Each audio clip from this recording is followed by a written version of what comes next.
la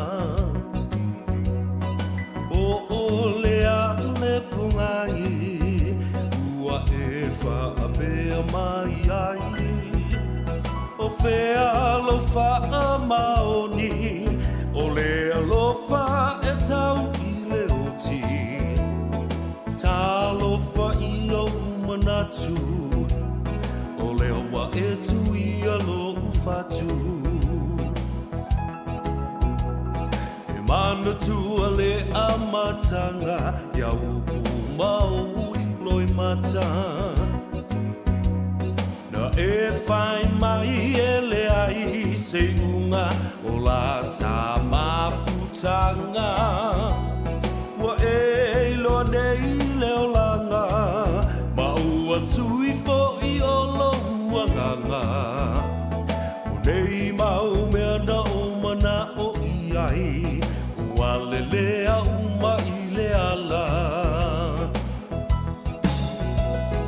Sila sila mai a ia i nei mea ua o whai O lalo i fore tunga mau o te tau atu Ua o fo i mai ai Umatu o si o uola Fasia ita i whaiti o ngā Ae mo oe o te le i whaafiti Sa o whai a mea sili sili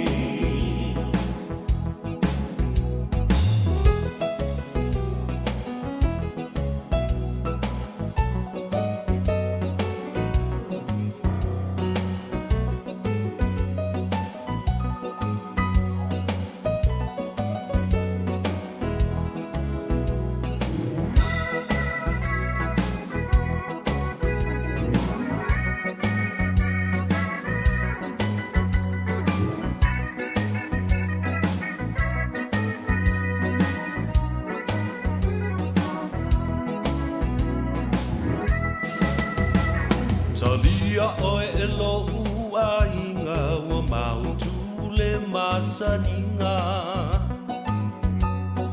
Wa uma o whaitionga Na malo oe i lo ua lofa Whai mai e te whaatau waa Ne ulangia ua tele o tangata Ai o tele i la ngona Sau fitia umai le alofa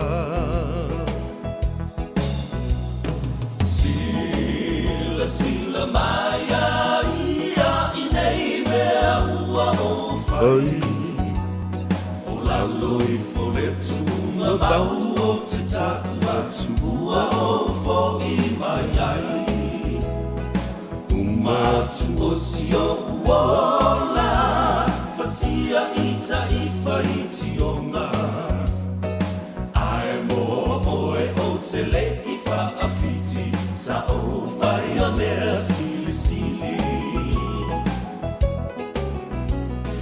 Ae mo oe o te le i whaafiti Sa o whai a mea sili sili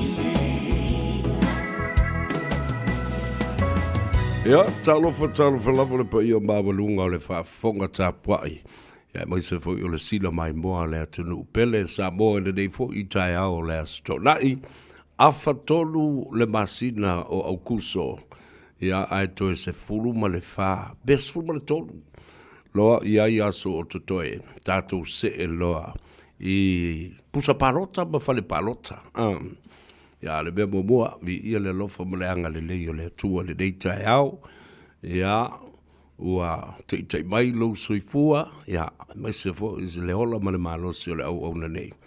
Ia, ua wha au popo e pea le feo lolo ma le manuia o le leo. Toi ti lava. Ato to le lei e sia kako a mio. A ua lava sia kama i leo. Ia, wha leo oile tātou polo kalame. Ia ma wha au ai le tautua e pei o na masani. I leo mana ia. Tei mua le nei wha ato a ki ai le air condition ina ia mawhana to tono le poto. Aftai le tua. Ia wanoa le lei. Ia mai se fo i aso fa popo lo to soifua ngalue ma le soifua tutua le soifua au auna. Fa pena fo i a te au nei. Ia sa o fa la le leile atua i lo walofa mlawanga. Le lei e tau muri pea ia i mātau. Ia a ua fa tele ngese ai lo to sa ma lo tau i masui. A wae le o oe o se atua e tau i masui i lau whanau. Ia fa tai le aso fau. Ia, ele ngata fo i lea. Fa malo yo to faiva sa nga ifo ile aso na nafi. Ai o to faiva sa nga e le tai au le vai aso atoa. Ia fa malo tute manga luenga le lei sa o to nga pati ai. Ia le fo iwa to ai to nu ile fai ungo le vai aso. Ia so malos. Ia ele ngata le sapati ya tai au lo wa lo mai le atunu e anga I mauta tapuai. Ia e whapena fo I le vai asa fau. Ia mo tiute mga luenga masani o na tutofi ia I le atunu. Patalofa maufolofa ma whamalo le soifu manuia ia te oe. Pa anga tōtino le si ufongo Samoa. Lea ua mai o na whaasua le tātou laulau ma lui fo I le swalofi o le atunu ia awa le Tanoa Ava. Ma moli ipu o le taiao ava mua le atua. Ona lona anga le lei ma lona alofa. Ua mawhai ai ona tātou lau lua whesila whai le nei tai au fau. I le lofa o le atua. O luma o le nu ua tātou whailua I ai le o tua o le nu. Whailua I fo I ma le nganga whaaftai. Ua le usuia le whono pa o le tu ua fo I o le malo. Ia ai o pu e o manu. Ma pu e o mala. A o le anga le lei o le atua. Ua ia whaatafa I au vale. Wa ia wha moe fo I pe au langa vale. Ia. Ma le matui ma le ngao sa tele ina wha lave I au. Ia ma whano ai tama wha pele a Samoa. Lea. Wha awhitai fo I la mutu. O le tātou a inga. O mauli. Sa wha sino ala. I le teimi na uia ai ala tui. Ia. Ta lo wha awhitai le tua. I lo alofa mlo wanga lei. Ia, ta lolo pa ia I sa mawhai ngā o le atunu. Sa le avea o papa le solo. Ia e mai se fōi le tāu o tele. O le whātalofa ma whātulou. I le tulanga o le tāwhatolu o le tātou vānu nofo. Pa ia mamalu wha le malo. Pa ia fōi mamalu wha le anganu. Ia ae teinane. Ia mawalunga se vi inga o le atua.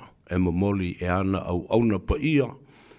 O leu foi ngā luenga tutofi a le atua. E mai se au tau le ainga sa le vi. Ia mai se nai utou fa le tua a whapena foi I ta māmati nā mātutua. Wa malo lo manu malo lo foi retire ma pensione. A lo whaftai le ngā luenga o lo whatino pea. Ma lo avea I pea au tau. Ia o poutu toa o le ngā luenga. Whaalango atu I ai. I le whaiwhi au fau masiona whale tua whaato a mata o na tausinu. Ia, o utau o siri anga. E vesiri ai le whaiwhi au fau. Ia ma le whale tua. I mea e te tau na whai. Ia le ngata le nā. O le to whama le whautanga. Ia awa le tausinga o le lafa mamoe le tua. I le tō vine lea ua auina oe e te alu te tausi matanga luenga ai. Ia. Ia, malo te talo, lau whainga luenga le tua, mō le manuia o Samoa. Ta mamtina mātutua, pa anga tō tino nā lei a tau o savea. Pa talofa ia te oe, pa ofo alofa atu ma le wha moe. Ia, o lo ta au I le leilo tino. Wha mawhana whana awane I teia ina oe le malo si le fulu ma le malo lu o lo ia I nei. Ia, ma wha pēnao na le maua ai, le malosi. Ta lofa ia te utou ta mamtina I mauta malawa wa pia fōi whale o tangata mātutua. Ia mai se fōi ia le tūlanga o mauta ngase. Ia o lo whaalongo longo ma tapua I mai ai. Ta lofa ia te oe. Ia ele ngata I lea. Ta lofa fōi I le pa ia mawalunga. O le mamalu o Samoa lo o halala. Ia mamatu whaatasi pia I lunga le tātou api o fōringa. Our Facebook page, Maritatu YouTube channel, Uso Matua Fafine, Paanga, Wo Mai Masani, Au Mea Mai, Whaatalo whātu le a tau sa vea i a te. Oi po whea lava le tafo le lorangi. O loo mafuta mai ai.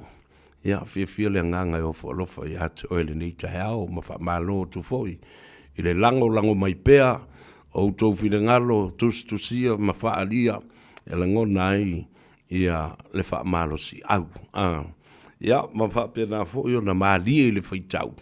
A wa o ivo i e te ilo le le ai. Ia le tua inga whale tangata, po le ale tua inga whale pasi le na whau mai lau pasi. Po le ale, le whale loli le anga ka muka mai e lau loli. Ia le na, ai le mawhai fo le tuua. Le whaata lofa, ia mawhua lofa atu i a te utau lau palau vale. O lau whai upusa, ma le au ina, ma le au wahenga fo le makua le ai a se kapasa. Ta alofa malol se fu maluia o mai lunga se o mai ka ko mafuka ma fa ta alofa lai o le mumu ma so fa tasi mal fa tu e marine to fele mai I West Valley Utah ia fa ta alofa tu fu le state ato Salt Lake City Utah ta tu ainga ia le fa le fa tolu vai na lepa mano le uli mano ta lo fai lo so lo aso o tale fe lo o se fangu ma fanga vo I se kaimi a lo se fo mun via venelepa ya o le to fai pui ai le mamalu alo sina fa pe fo le fui fale o sale valasi ya mal mamalu ya to tu sa mau mal fale vai monga o malo tu totas talo falava watching you from Waipahu in Hawaii fe pulea I Elizabeth Firo talo falava malo se fo mun via ia fa amalu lu tu foi o tu ai le tato por kala militao nei ele ngata o le fale tonu o lunga le moto wei ia ma fe malanga inga foi o le pisi vale ia ai le lo kolo por algo o rin kolo uma ka vale nei tao e mua le savat tu tau no mai ia anga I mai le tato insinia e tau fa tonu ia le fale tonu o tato masini nei tao alele la wa ola a koa pu fango kalkamba yeah, po manu, Query, watching you from Georgia, Atlanta, talofai. Yeah, my Lord, so for Maria. Emma Jane Lawson, talova sister from Utah, and the beautiful mother, Auntie Vaitupu, o fa mai to vai ono le avasa. Alo le se fu mbia o te lopo o se walata I se mea se iwa se fulu tau sanga o le tina ia anti vai tupu. O Violet I uo malo fui mono talo falava malo se fu mbia nita. Ao malo se fu se manu me ia le tua o tatu toe feilo I fo I le dei le tai ao le stonai. Ia ma ua ave ese kua fo ia mai man fa le tonu leo. Ia o lua le vuka fa tau I talo falava I lau sunga le whawhenga Peter Stowers alo le soifomu via o fele te mai mo mai ai ia le lei o va los fuiva talo famba lo soifomu via ino sia fatumiti talo famba lo le soifomu via o Utita ia Utita Moa Sili Leu so ya Simona Tauti, Tavita Tauti, Talova brother, Malol so fu mnwia, moelo mnwia oe male ainga, fa pe fo ia le afionga ya fu lau a Filippo Tavita Tauti, ia male tatu ainga a to lava.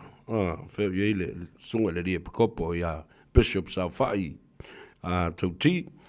O timu ia I pai tele, talofa timu ia, alo le so fu mnwia. Tai ua maua le marosi o livi finau alo le soifua mangele ti fiome ia va pe foi fa fuina Daniel malo soifua fa fuina a leki e sang yam talo va malo soifua leki timu ia talva lava oi malava le wanga I mai lunga o si tama iti oi talo fa kana folu e fou le la ai le ndite hao le swa falea timali wao mei avito ia fa pe fo I sava I G. Winner. Alo le soi fo mria nei te au. Ia Emma Arching. Eo mama atu ia Emma Arching. O so voi I. La pe foi wai malesilia. Ia le lei. Masi Itamua. Ia va pe foi ia Petimani Yeti. Ia ma human salmon. Te tangata ai se tangata fo tangata lea. Las levuka fatui. Alo o mai mo mai Sydney. Lua levuka from Sydney, Australia. Yeah, now. Fa solo mai ayala ia. Press the like button. Share our program with your brothers and sisters and all our families around the world. Tele me mana ia tātou talanoa fo iai. Ia ma fa soa fo iai le so. O le so ua tawalunga i le aso na nafi. Ia fa lawi loa. Ale pati fa ufai o le fa tutua i le atua Samoa watas. O lea ua soo atoa. Ia pule ono i sala fai. Ia fa pena fo ia tumua. O polu masava. Ua mai a matawalunga iai. Ia le lato fa lawi loa o anavatau. Le nale ua salalau ia Samoa. O le mea taua. Tasi la vai, ua mu fa solo atoa, ma ua fa pena fo I. Ona mawai le lotu tele, ma le fia tangata, ua malama I mea o le awhai. E maua atu le se leni, maua male ati na e tatau na fa mua. Si itanga, o le tasi le miliona, anga I le 2 miliona, ale I tu malo, e le mai ai o le whainga palota. Ia, lea la ua tawalunga le whaalawi loa. Ai ua umana o whai atu, ma o avatu I la o polokalame. Whaatino lava nei whaalawi loa. A loa muli ei pe I tua, o loo lama I le fili ma le ti Apollo. I mea nei o meo o upu whai o malo, polokiki le lei ma polokiki elea. Ale mea moni, o loo tātou te talo ina ia sao whanga, ma ia manuia, tangata uma, I le lātou filifili ngai whai. Niwa, te le I o le ngau sa. Nisi wa lātou tau ma whai e poloka mai, ia nisi pāti whau whai mai leo o atu, e ele o isi tu malo, o nisi wa tau ma whai e poloka foi, ia lea ia te tau atangata palota o lea lava I tu malo ma lea I tu malo wo le whaamsidonga wo I le ofisa o le komisina o whainga palota ia a onisi wo tau ma whai e poloka le sui whaolioli lea la ua mai a malava ia le tūlanga o mau sa ave I luma o le whaamsidonga the district courts that had to deal with all the 9 petitions left or the 9 objections left for the courts to resolve. And yesterday it came to a halt. The outcome, I unga whaamsinonga murimuri na fia whaalongolongo ma whaatalitali ia le atunu. O le mata upu lea I le vā, o le tofa ia le tinu. So Yalo Wayne Fong sa avea ma pou tūtoa o se minista ma se tasi o le vaenga e toa wha au tū lea na sa wali ese mai I le HRPP. Ia, whatasi ai ma olo, whatasi ai ma le fitalenga, ma le fionga. I le lauli le mari e toa, whapea fo I le fionga, I le sa whapito. Ia fio me Naomi Mataafa. E wa be nei ma pale mia tau ave o le malo. Ia, o na tātou tilo le mataupu. Le o se e ai ia le atinu ma ua mau fatasi o ia.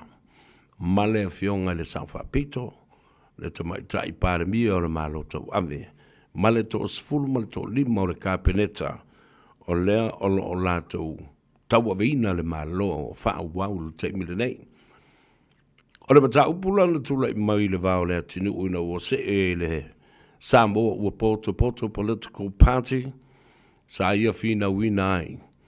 Ia tasi e lea anga waa mua au whaalele. Ioi. A le fai tala atu le mata upulea.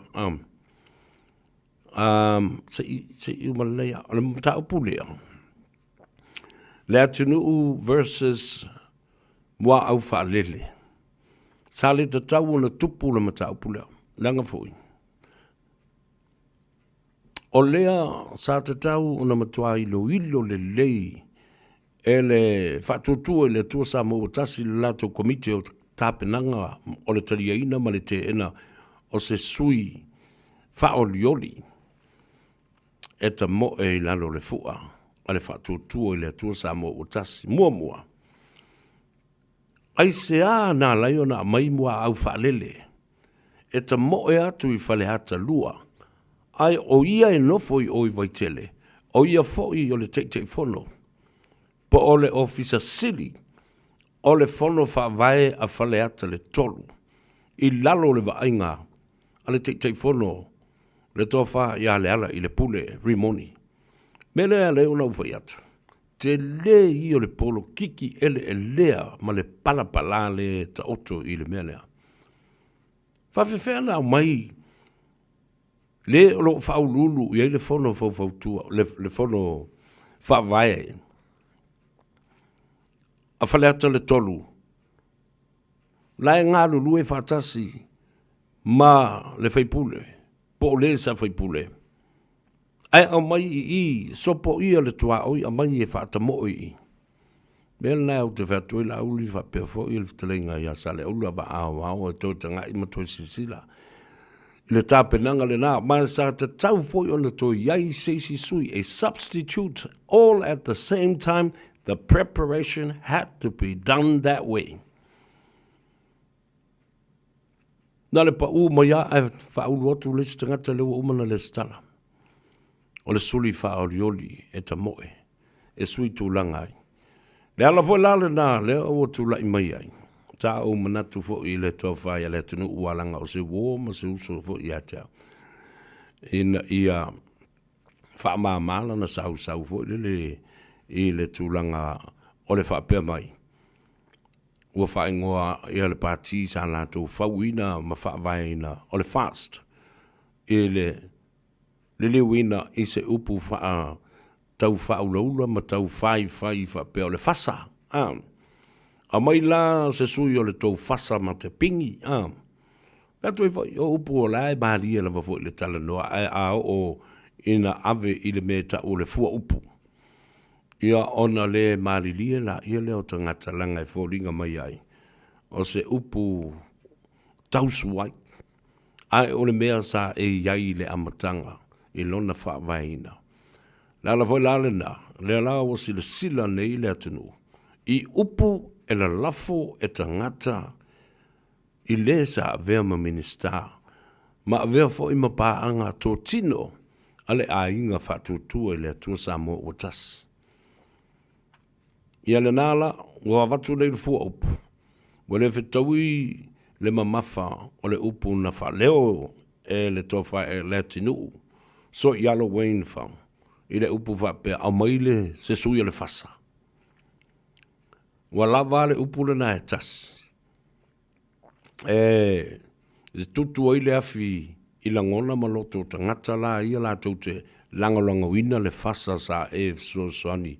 E whaavae ma whatu. Wau tō wawaila I upu e tala foto tangata I lau telenga so iana.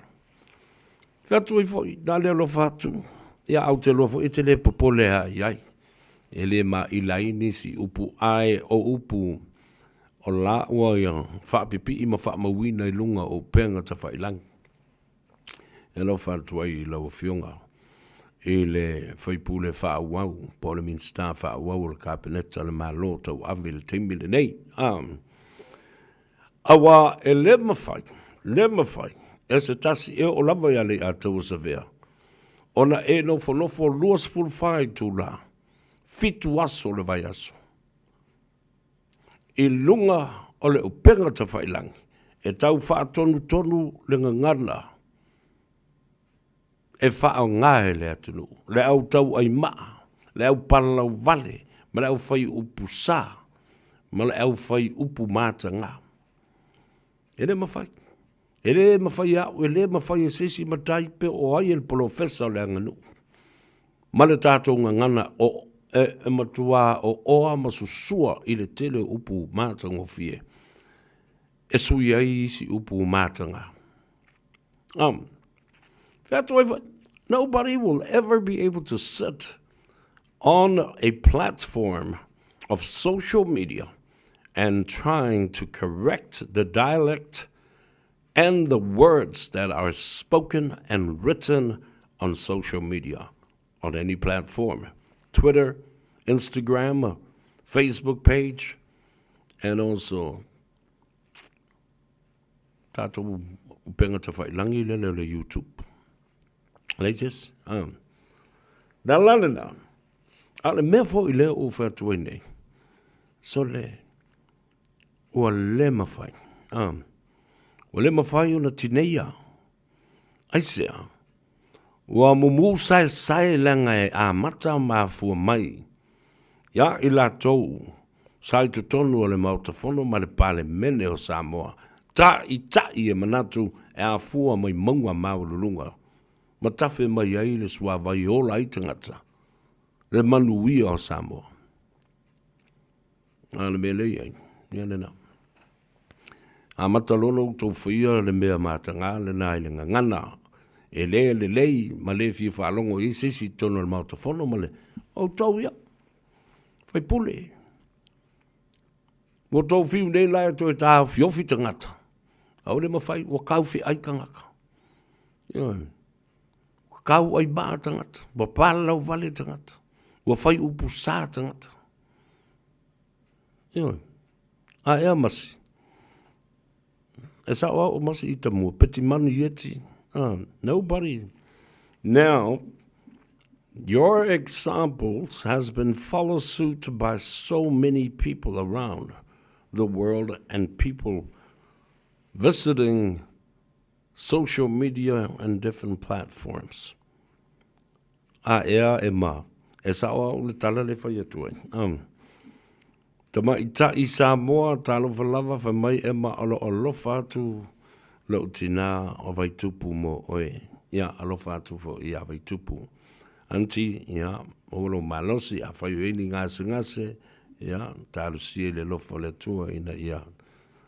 Ave ese ia mai o le tino. O yo sua teo, talo whalawa, tama I ta I Samoa, Asenati tuua. Alolo se fu manuia. O Vili Solia, ia va perfo I Vau Filippo. Watching from where? Na. O Francis Tolepai, talo falava malole se fu manuia. Ia va perfo I J-Dog Yopo. Woko. Mange fo ringo lea. Fetulia Ina Nunu.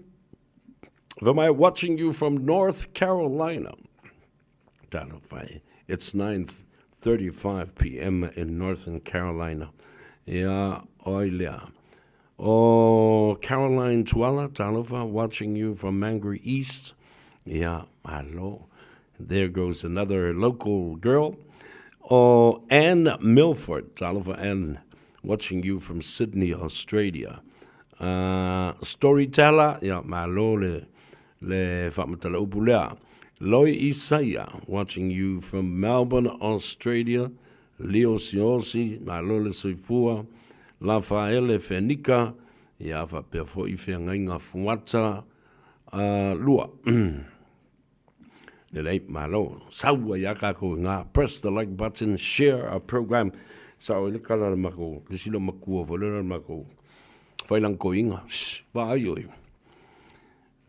Kwa kere lo whaki ngāuru. Kele me e a fui. E lusi ia oe. E le ai mase mea sau. Alu la. E wa karar whai koa maa wangore me ke alu ai. E a e koe fwoi mai. Ia ngā whi mai la ia leo ula nguku. Tala to ina maura mātua ia so ia. E te nofo mai whanongolongo iai. Fo malo watching you from Christchurch. Mike tu ngā sala. Romeo Yesivi Forsyth, Talvalava.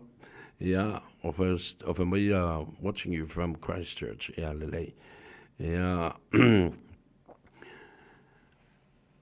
When my tala timu ya sa of my or someone is who's human. El tanga mali. Tina mai ava fido Talvalava malolo se fumen via. Fa talova fa pitoa lava. Ila uso ya le wa ili. O tumua. Joe Smith. Kalestete malana faltua malana falo male ainga fa taile asiesi mai I nai vai aso oil va aso la utea ya tatu talinga malo ya mese vo ile tatu selinga seleni mole tofa ya la vea la wa folasa Paulo Yohane ya fa tai woto e tali ule fainga malanga le tofa ya li o la vea ya va pe fo I le au malanga saf afiu mai ilo tatou fa moe I le lava yaso ya fatalofa tu fo ele telenga pole fionga ya pestata malelangi Alex Fido stasi lea o si ufonga o longa puyali I le mamalu o Samoa I lunga ole leitio ole Samoa so vatasi I le Plain FM I kalestete malelatu o whainga luenga malo for my Emma Jane Lawson, severe, mom is almost 83. She will be 83 in September. Congratulations, and I hope, if it's a celebration, le tina ya anti vaitupu, to whaiono, America. After Emma, after I to early to fine, more to sing a leo tina. Lea olo mawhai o na mauai lona malosi, malona soifua maloloina.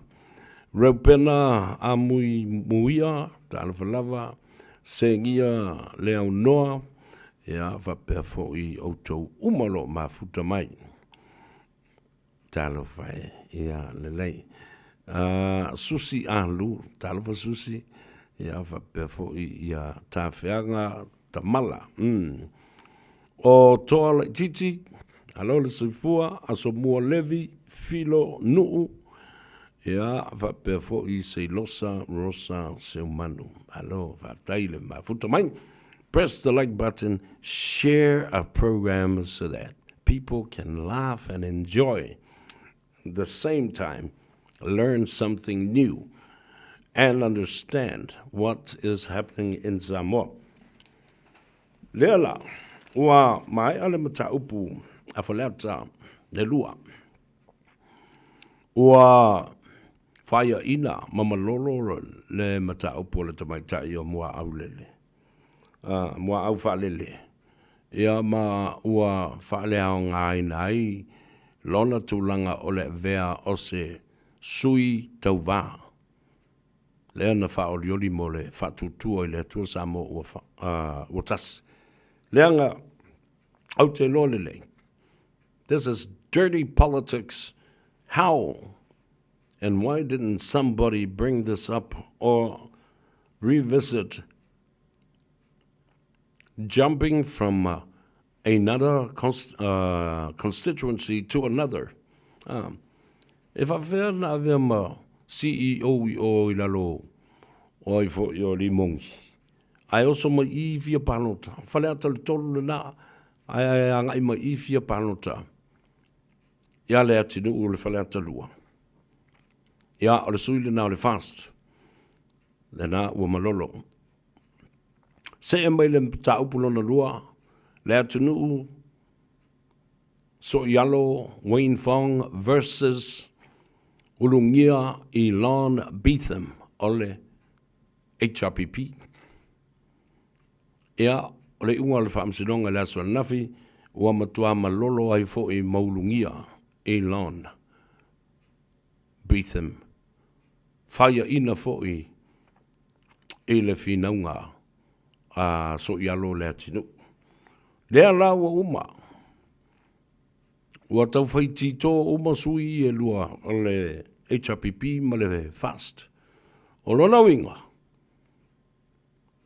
Le atinu, So Yellow Wayne Fong will be unopposed and will not have an election for his own constituency.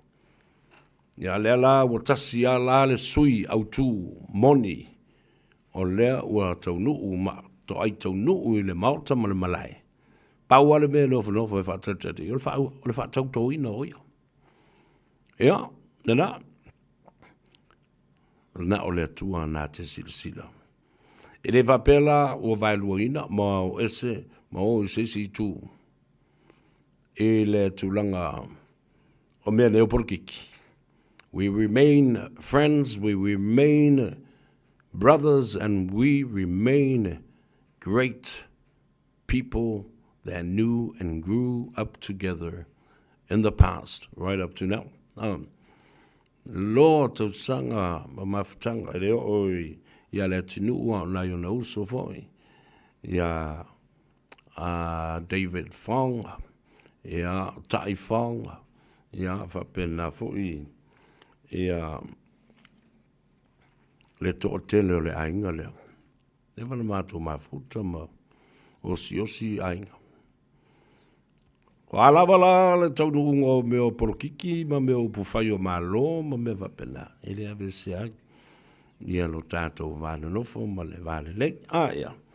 Ia, si vanga nāla tangata I wana whaia, ma motu ese.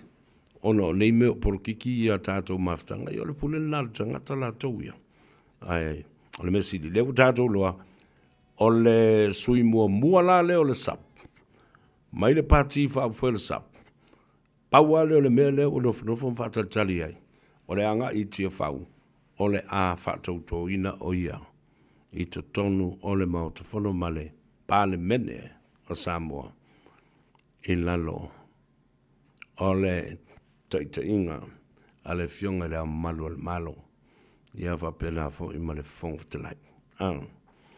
Yeah, congratulations anyway, my brother. O le mea lava le nae o iai, o le mea le na. Ese losa.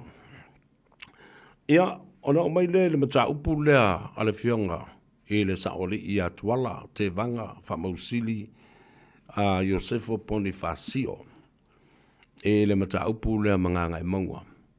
Numera lua. Ia pa numera tasi. O le nufoa lea o sa le aula. Lea lo o finau mai ai ia maolo o tau ave ele fionga I le saoli I atuala Bonifacio ia le tofi o nganga I maunga ia whape fo I le tofi o le sui panebia le lau o mai ala whaamsilonga le nā ma le ftelenga ia waa wau le o mai ala fpo wa uma ia ua whaawau o nā ngai ia whaawau te lenga ia sa leula.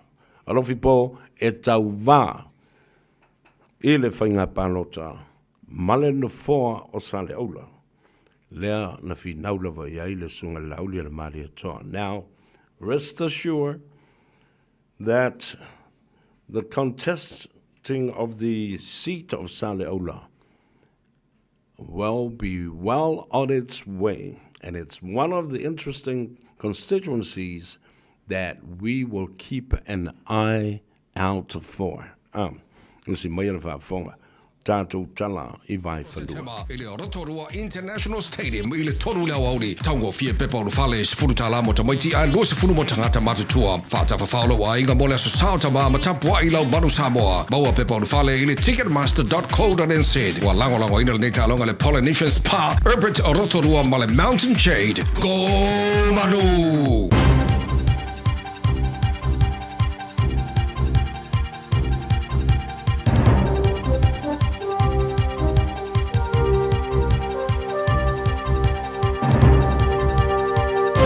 In this update, Russian President Vladimir Putin has criticised former US President Joe Biden following a critical summit in Alaska. Putin has been meeting with current US President Donald Trump to discuss a potential ceasefire in Ukraine. Trump says they've made some headway and great progress, but adds there's no deal until there's a deal. Vladimir Putin says if Trump was president back in 2022, there would be no war. His words are translated by CNN. Me and President Trump have built a very good, businesslike and trustworthy contact, and I have every reason to believe that moving down this path, we can come, the sooner the better, to the end of the conflict in Ukraine. Prominent politicians, including Chloe Swarbrick, will address a pro-Palestinian rally in Auckland today. It comes after the government announced it was considering recognising Palestinian statehood earlier in the week. Jacob Jones reports. Protesters are gathering for the march up Queen Street. They're calling for concrete action on Palestine. Green Party co-leader Chloe Swarbrick will address the crowd after she was booted out of Parliament earlier in the week for telling the government to grow a spine on Gaza. More places across the country could be given New Zealand's highest heritage status. Yesterday, Pukeahu National War Memorial in Wellington was made a National Historic Landmark, only the second place to get the title after the Waitangi Treaty grounds. The Maritime Union says the decision to cancel the Inter-Islander ferry project has created massive anxiety for workers. It's been revealed the entire cost of the cancelled project is $671 million. Union National Secretary Carl Finlay says it seems like Rail Minister Winston Peters has been able to make the most of a bad situation. He says the situation has been really tough for ferry works. There's a large history of mechanical failure amongst all of the ferries, so they're going out there each day wondering if something's going to happen. That's news. In sport, a tough blow for the Warriors in the wash-up of their crucial 14-10 home win over the Dragons, which has got them back inside the NRL's top four. Prop Jackson Ford has been cited for a crusher tackle and will miss 3 matches with an early guilty plea. To provincial rugby now, the Manawatu Cyclones have beaten the Bay of Plenty Volcanics 45-31 in Tauranga in the Women's Whara Palmer Cup. It's another busy day of domestic action with another 7 first-class fixtures. Bay of Plenty host champions Canterbury shortly in the men's NPC. Visiting flanker Tom Christie expects last year's beaten finalists to be right up for the rematch. Bay of Plenty have kind of set the standard the last couple of years. They were narrowly pipped last year, and there's that semi-final that we lost to them. So that is a real test for us. That's sport. I'm Sandy Hodge. Malo soy fua, ol si fufonga Samoa, Radio Samoa, tasilima iwatolu amo, se kia Radio Samoa.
wanna so.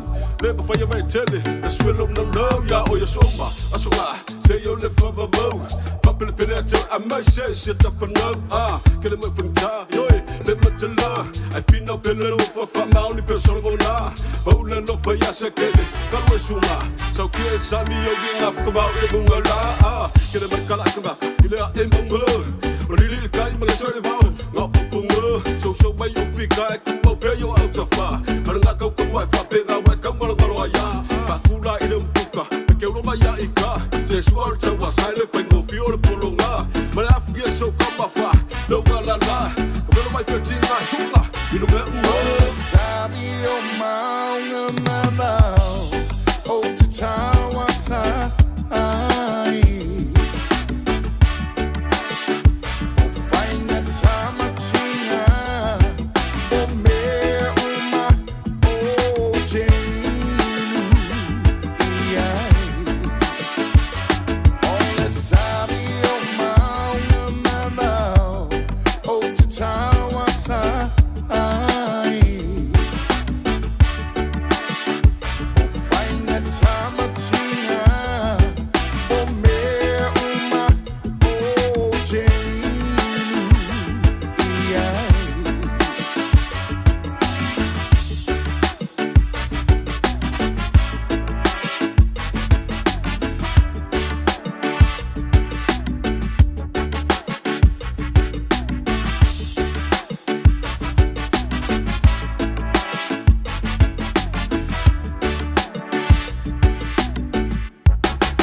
24 hours a day, 7 days a week. Radio Samoa streaming live on www.radiosamoa.co.nz.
Ia le nā, whawhiawhianga su I whiwhiloi o le auli o le astonai le Tanoa Ava.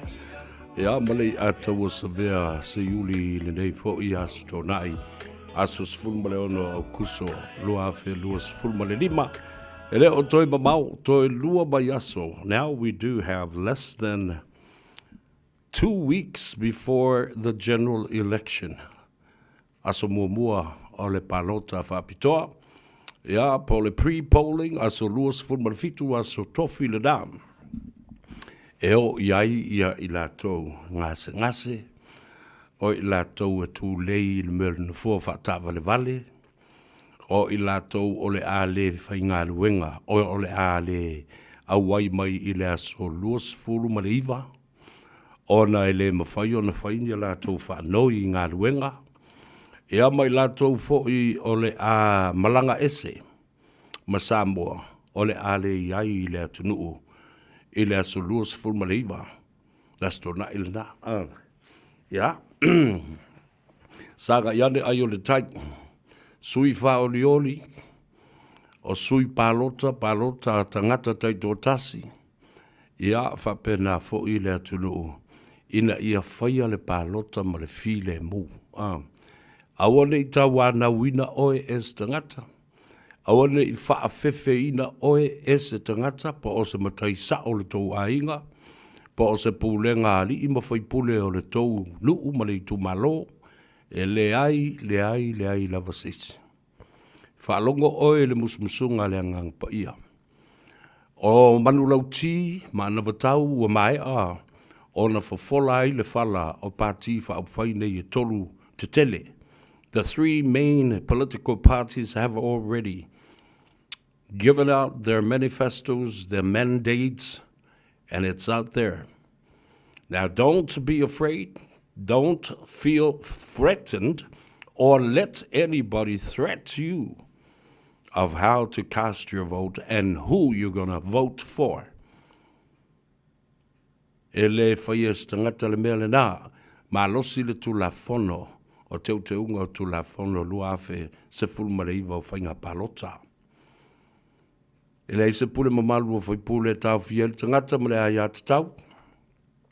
E lei fo se pule whaasao na te whai ai se whai unga whapena I sona au ainga. Whatalofa ia tusi setu, a loli soi fomanuia, Pastor Fune, timu ia, from my I'm eating KFC, now stop teasing me with that, timuia I paipatili talo fai. Oh, for my uncharted path, ua toes fulu minute I Las Vegas, talo fai. Malo so for me Las Vegas, yeah, uncharted path. Sila no namuali, talo fa lava malo so for me. Talo fai lava fionga le matua atoa tai akui, ya o lo fo yaso ta te le filoi. Ya, ia se teimi. Maua fo I se avanoa. Ia ta te whasoai. Ia ma whetuwha I fo I tusa ma le whainga palota. And one thing I'm telling you, lau whionga ato tai a kui. Ia, ele mawhaia na le tupu le mea, I le tūlanga. O le whaama ite lea na whai, e le sunga le papali tele, tawita mo ala panoa, e winga. E le medical insurance e amata mea aile nupi wha. Mai talitonu, e o mai le tae au. E te tau le wha ingoa le medical insurance le nā. In memory of Spano, e tau le wha ingoa whapena, Spano Medical Care, or medical insurance. Ia, whatalo whatu leo whionga atoa, a kui. Tai aku I malo le soifomanuia. Tapai tai Samoa mai lea taua. I'm here in New Caledonia, and now it's 10 minutes to 1 in the afternoon. Oi, so le talo fa. La me wa e so la koi oi le. Tapai tai Samoa New Caledonia. Pio Faitete, talo fa lava, watching you from Brisbane, Australia. Ia, fa perfo isanele tamali I leota. Alole soi fomanuia. Rosalia Lafonga, Talfalava, alole soi fomanuia. Dave Leilua. Ia, whapel te mai tai o se Rosa. a se manu. Le mea lale na. O leo o tātou wo o mai nei i le teimi o le whainga pānota. Waenga te tele nei tō tolu. Leo o tasi le tangata leo boi lo nei e le aisana pālota e whaia. O le tō wha i ale atinu u so i alo Wayne Fong. O le tu malo whaleata le lua. Ioi, ina ua whaia ina umai ia tangi sa whaasanga iai ia le whinaunga i le tula whono o whainga palota. Ioi, ia. O le palota o le neitausanga. Tātou tele whaatutu tele le tūlanga leo lātou anavatau. Leo o tātou loa o tūwhanga tupe me whai. E whai fo i atinae. But this really comes down to, like I've always said, character reference, leadership style, and deliverance. Ale mea lena, a e tango nei whaatustusa te tai nei e tōtoro. Tule apa male chapipi. Fia me male sapa. Samoa o poto. La auli male fatu tua i le atua Samoa o tas. The comparison of these three major leaders of these three political parties. La lau tilo mlau va ai. Ia te aua ia malau whaamsinong. O te tai umai e to olua. Iai ia le fionga le Sawhapito, ua matua le soifua. Wa e tilo fo iai ma e sila iai, she looks tired. Va ingal nāle a tau sa vea iai. She's tired. Ua vai, ia, mai e te iloa lava. O porokiki lava a fia me. O porokiki e tusa lea foi ma porokiki a lau. O ia le tu ina o tu le epa. Tanga ila i lea i le sunga a tu le epa. La lau vai iai. O le vava ai ale a tau sa vea iai. Ua matua. Lua. Ua ngalo mea. Tolu, ua wha toso lo loa le tautala. Wha, ua mo I ini matala noa mai I le atanu. Tulau Samoa. That's my personal analysis and opinion based on facts of what you yourself is looking at. Te wawa ai ma e whaalongo iai. Lale se senga o tangata nei. Tasi lesi vaenga e sili ona tā ua I le mai tau. O le awala e feso tai ei tangata nei. O la tautala ma upu e whai. The deliverance mode, the words and the usage of language. Upu e momori ai le tō wha. Ma whape nā ona la lata mai ai tangata. Tōsi sila le mea lai. Whato ahi loa nei lawa e tula e pa wha lata mai tangata I le tupe. Au le tele o tausanga. E li ma uu whape nei. Whea sa iai nā, ai kia ma nā. Ma whaunga I le whase fulumon tupu tausanga ua tonai. Awa wai loa le lei e tula e pa. He's got nothing to counter lauli.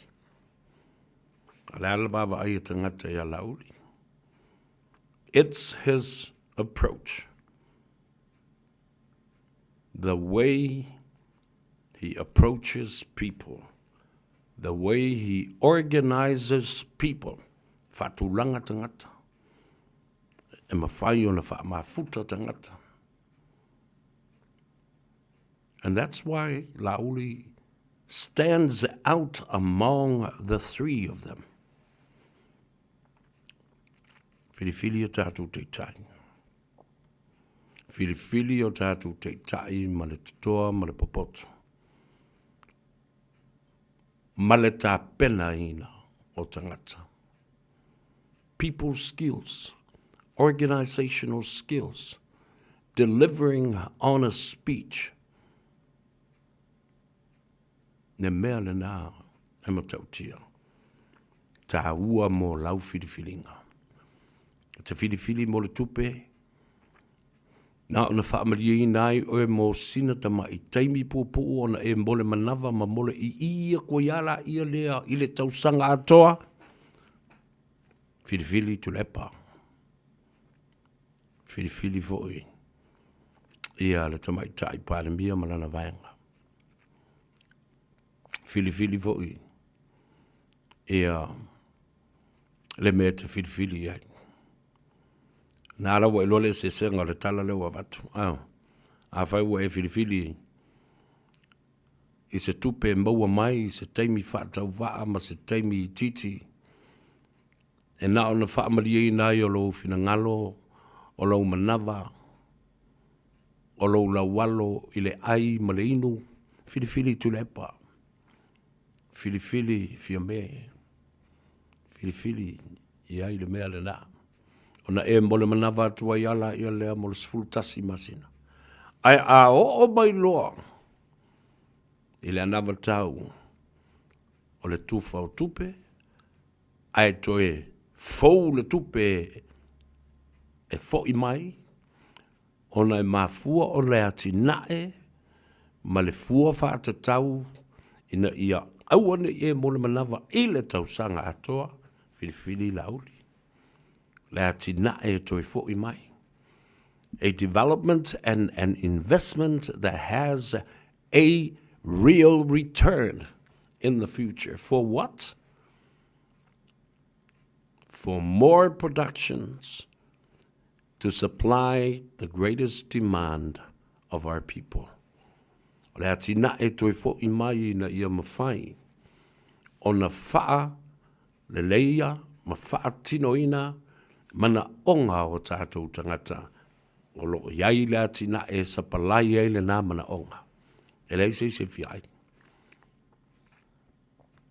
Ia outou se sila la ia tasi na vaenga tā ua tā ua lava. Outou ia lo tā ina. E le manatu le nā. O le nā o le lima se lau tā la i le va. I le tau sanga atoa. Lima se lau tā la i le tau sanga atoa. Awane i whaase ina o e whape o le tō tele o tangata o le tō ainga. O le mea le nā tō te pisa ai. Taua i fusu ai. Ma futi ulu ai. Ma olo e leisi ngutu o leisi le lunga o le wholoa.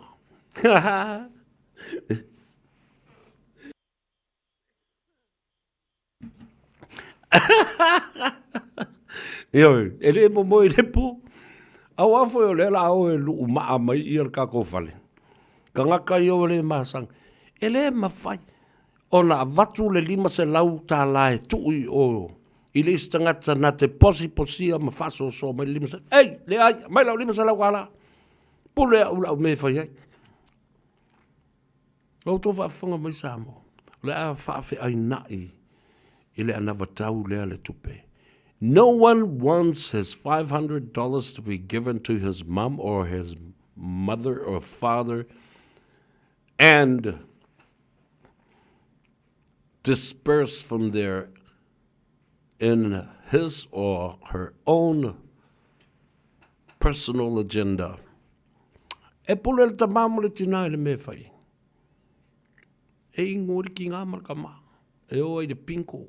O le casino. Whai atu lea mea, whai ane lea mea.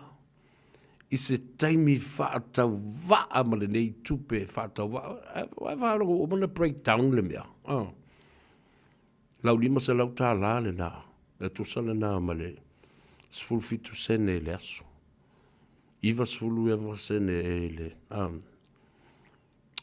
Oka o kai, whawhiwheo na whawalea lo mawhau le nā mea. Me utu ina atu i ate oe. E te whaso soina le lima se lau tā la le nā. I le a.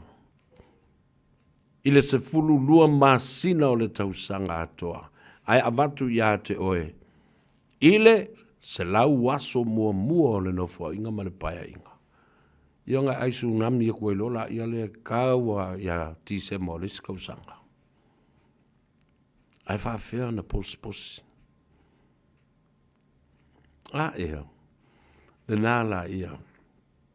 Mafau I le atina e ma se mea toi fo I mai le tupe, invest le na tupe. Ala whawhea na whaifa pena. Lo tātou atu nuu ma lo tātou a hinga. O le a le ma whai ai o na. Whaasoa e se tūlanga le lei. Talo whai. Talo whai. Ia tātou whanau mau tātou a hinga. Ai ala pepe I o te tala noa toi nei. Nā pepe a whanau tono se lau asona. Pepe luma mai, no. Pepe tu atu, no. Vesili lesi lo matua. Ai whawhea pe a whea ka fiu whakarikarisa ka pepe. Ai le mousa ka pepe. Kāru lola I ere adopt maisa ka pepe. Ai whamea kulepa.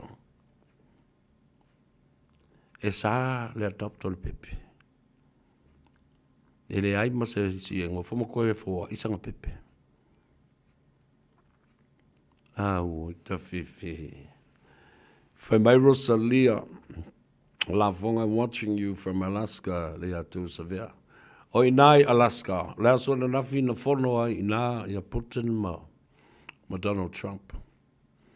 Fatasi ai ia male sui so upu o le malo o Lucia.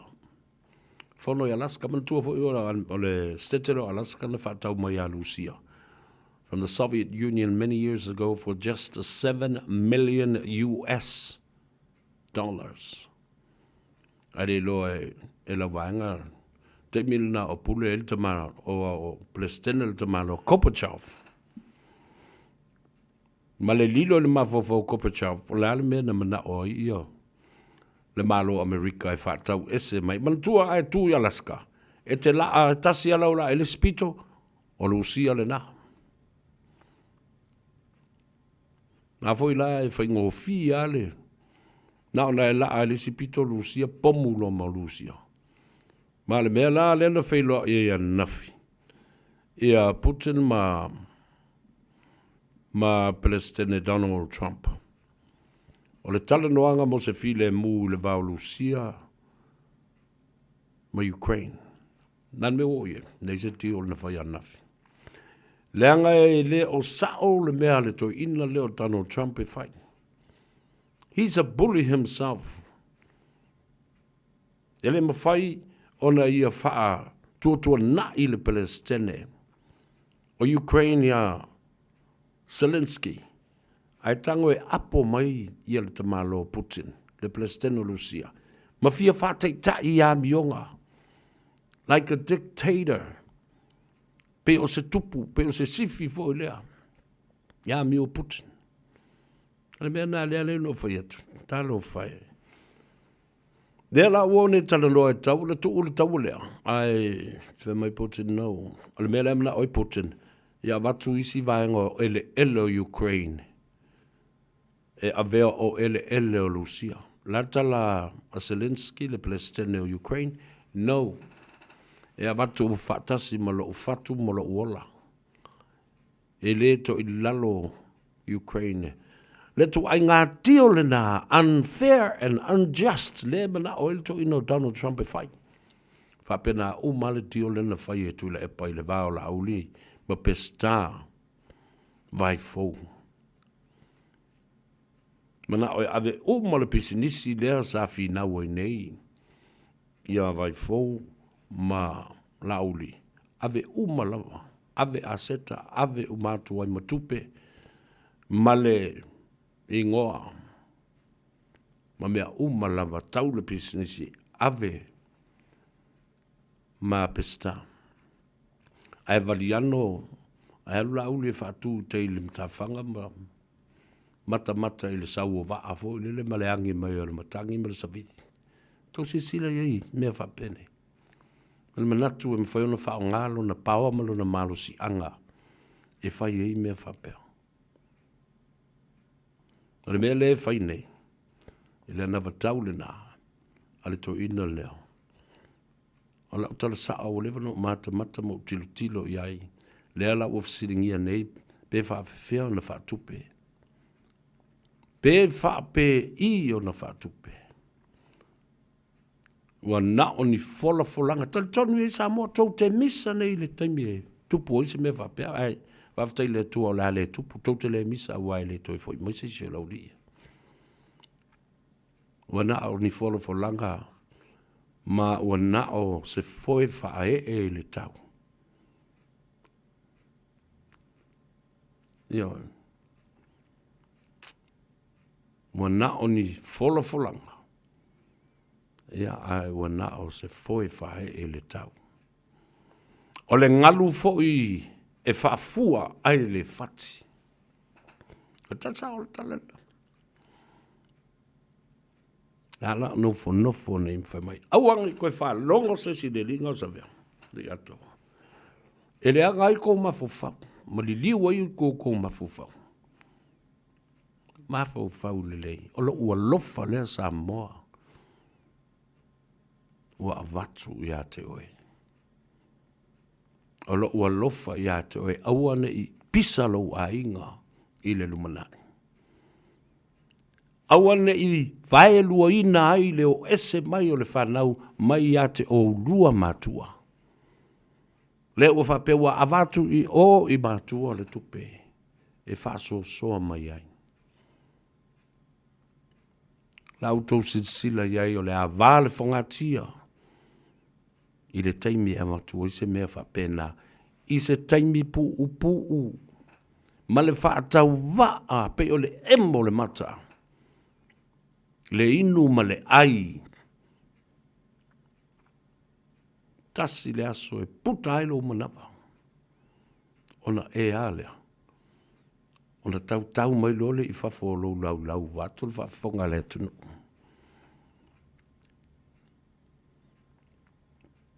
O le upu sa o le nā. O le ngā lala. O le atafe le whaua. I le wa ai ati na e. O lo o whaia I stangata. Investments.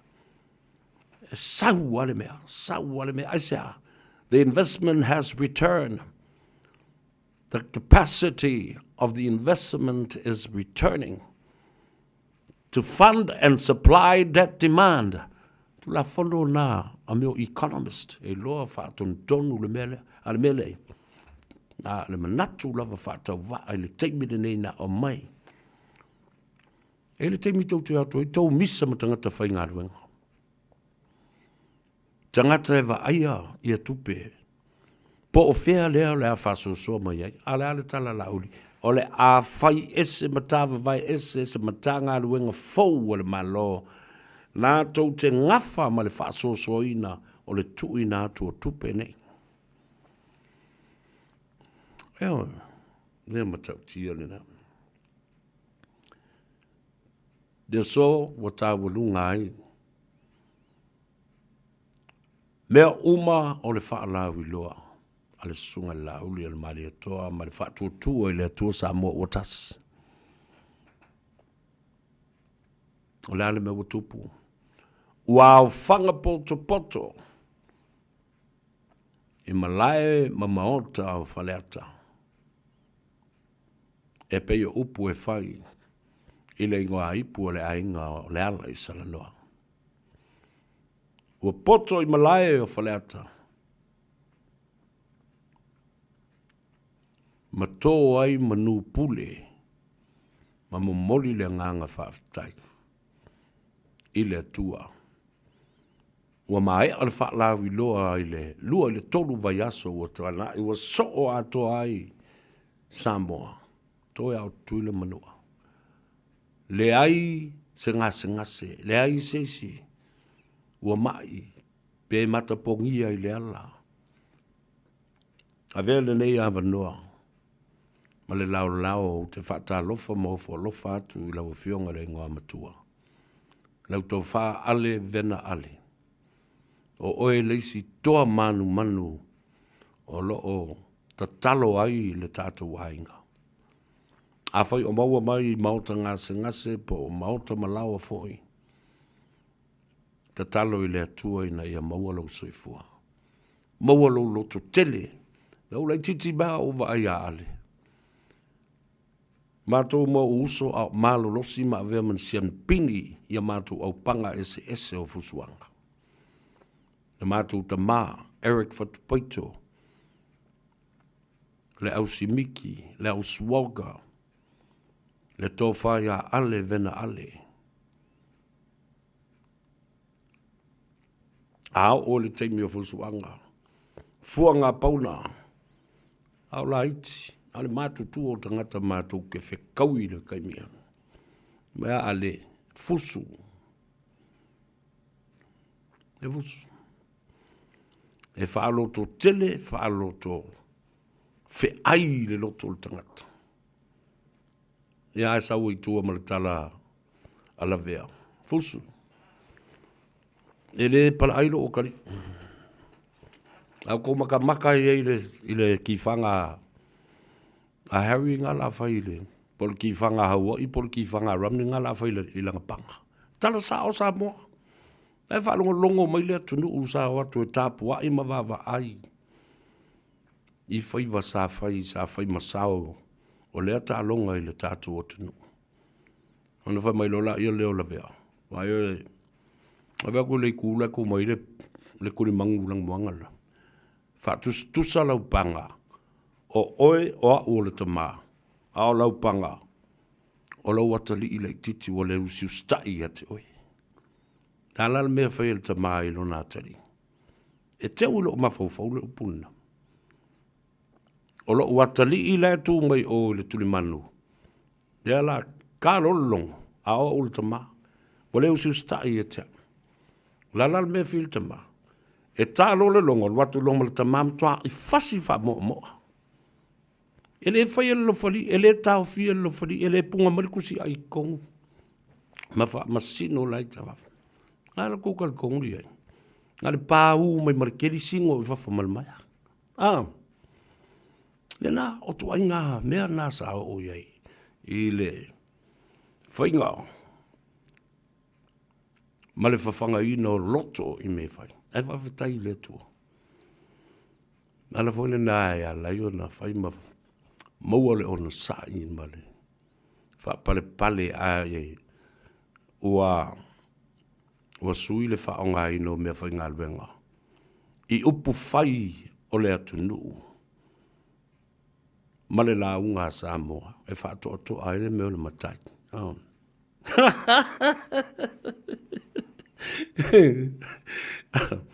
Le ala ke akai ai la wori I mala ko fi au la vale le vai. Fe aku va kaska ko se me vo le. Ska ma ipoku va peng I pos le ase me ai to la mi me va pena. Ave tai I le tua. Ilana me alofa. Wa uina I fo I oi. O me a upenga ala ve le tangata. E mo lia o e matua I longa. I lau whaonga se seo au penga. Naro whapena atu. Nela nai mana tua I pe ale to ino ale. Ale, ia maua lo malos. Whafoisia lo malos. Ma ia e toi fo I le. Nā a fio tu lava. Whai tau ma le palota. Toi fo I lo no fo I tono le mauta. Mātou te alo lofa tele lau fio. Ma mātou te talo. I eise tae au e wha ato toa I nai lo malos. Ona toi te liu lea. Ma le manuia atoa. Ma le ato toa lo soifua balolo ina. Iane na. Alo Dave le lua. Se losa se umanu. Ia whapea ia New Delhi tauli. Ta lofa lava. Peter. Whai maile whai ngā Peter. Fast food tolu ia le fast. HRPP e tolu. SAP e lua. tūto tasi e tolu. Umal paloka, ma ia fo ilau whatulangana. Ana e alu la na fie te wha alongolongo, ma ai. Tasi lea mea matautia. E le wha se fulu ma le wha o sui tūta i tō tasi. They don't have the same mandate. Each and every one of them has their own agenda. O le wha se fulu ma le wha lea, au te loa, e baua nei se tō lua pe tō tolu. Mo se tolua pe tolu wa le o silfia umalama le atunu atu lo o uso ele ai ngai le tai le ataua male tolu e pe to fale ataua na fi na mai tuto tas ia va tas e fo i ma nisio tamali yo le ai ngai le tai ia va tas e fo i male chapipi ia male fast Awa o te loa, o le nufo lava la tau i o whala taima sa matau ua motu. Motu sa o lava ia tele ai o sa matau, Christian au sangi. Sa so le vai asfau, maua le ava noa tātou te tala noa i mwhasua. Tasi le mea, langa e tau no o atu le i se aso o le vai asfau. Ua i lalo uma billboards, maua le toi whaia fo ni whaatala noa ngai lungo le le tio ma televise ma social media. Mo sui whao liori umalava e iwa se furu ma le wala. Le ai, e fia, ia whaisi tō tele. Fast furu ma le wha, se furu ma le walu, lima se furu mon tupu, ia ma le lima se furu, e sao e siri atu. Tu titi alua se lau sui whao liori o le tā moe. O le mela e tula i mai. A whai fo i e to lima pe to o mantua. A whai e se furu ni sui tu tai to o tasi e malo mai. I lea i tu malo, ma lea i tu malo. E le ma whai lava o na lesi talaina i lato. E a vea. Ma se pati. Langa le mele na leo na anga i tonu tūtua i tōtas. O le leo se pati taula i ai. O le mea foi lale na e o iai, le tei me manu malo mai ai. A se sila la i le lato mandate le wa mai nei. Awa pea e malo. O ai le whainga malo. Talo sia la i e sao le tala lea o whai nei. Awa pea tu la i mai le fast. E tolu se fulu ma le lima, pe tolu se fulu ma le valu o na sui. Fai mai le tala ai la tau le sunga ia le ataua Jerry Brunt ia ma le vaa. Masalo ai o se sisi atali i o le vaa le sa waso le sa i tonu o le mauta whanuman. Fai mai, a manu ma lo le fast e o uma e support le fast. Aine i alu alu fo isuanga le vatele a whapea e lima nini fua e maua lunga i le manu ma lo le fast. A o lea e to tele i lato. O whea la i ai le tu singa e o si ai se whea ngai ngā. A whapea ua malo le fasti ai o lo o tu tai to tasi la to e ma fai a ona o i o ya tu le pa le maulalo fangu mera a tu le pa e fau ai se malo no fa tu lo la ele e le alo ia la le sao le fa o le sao o le fa la wi lo le na fai nei. Mal me foi la na tatu te loai. Te le mana ai foi le tala leo fa pe o le fa leanga palota. Ai o le mea sa o ale na. Ona o le leo se agenda. A o mai atu tu ta i to atas.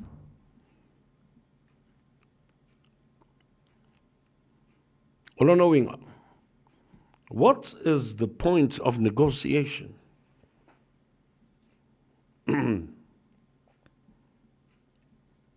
What is the point of the negotiation? La le tau o le tau memorandum of understanding lea la atu sia po se MOU po se whengainga o le am whaiono sia. A o whea le whamaoni ma le sao o lea wholofolanga. Pe a o I le taimi o le whainga pāno ta e tūla I mai se vaenga ma se vaenga whapea. O le tū e malo o umalo ia I le mele nā. Ai o ni toi o e langa mai ia le tū whaia ina ia whaatoa inu mera. Aisea. Wā lewa la toi whaile negotiation I. O ato whinga ia tau te mana na o iai. Because it's all about negotiation. Tala sa ol tala na.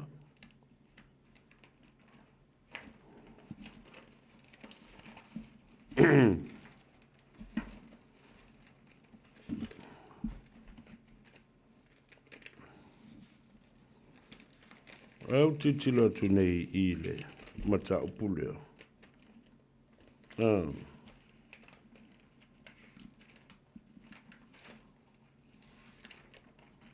O whetuna inga. Ma se mali lienga. Ina ia mawhai ai. Vai. O nā mana ia le upuleo. O le tū o māloa mātou te o iai. O tau si sila lai le se senga iai. Maua le tolu sifuru ma le lima o pālota o no foa o le fast. Ai toi pipi ia tu ia I ma le vaenga lea. Ua wha se furu mon tupu la I la ia leo no foa o le tūla I o. O loro winga. O le matua I malosi o le whainga malo. A o ala mea la tātou whiutanga iai. A me ia la tātou whiutanga iai. I le tūlanga o meo tofinga, tofi minister, ia.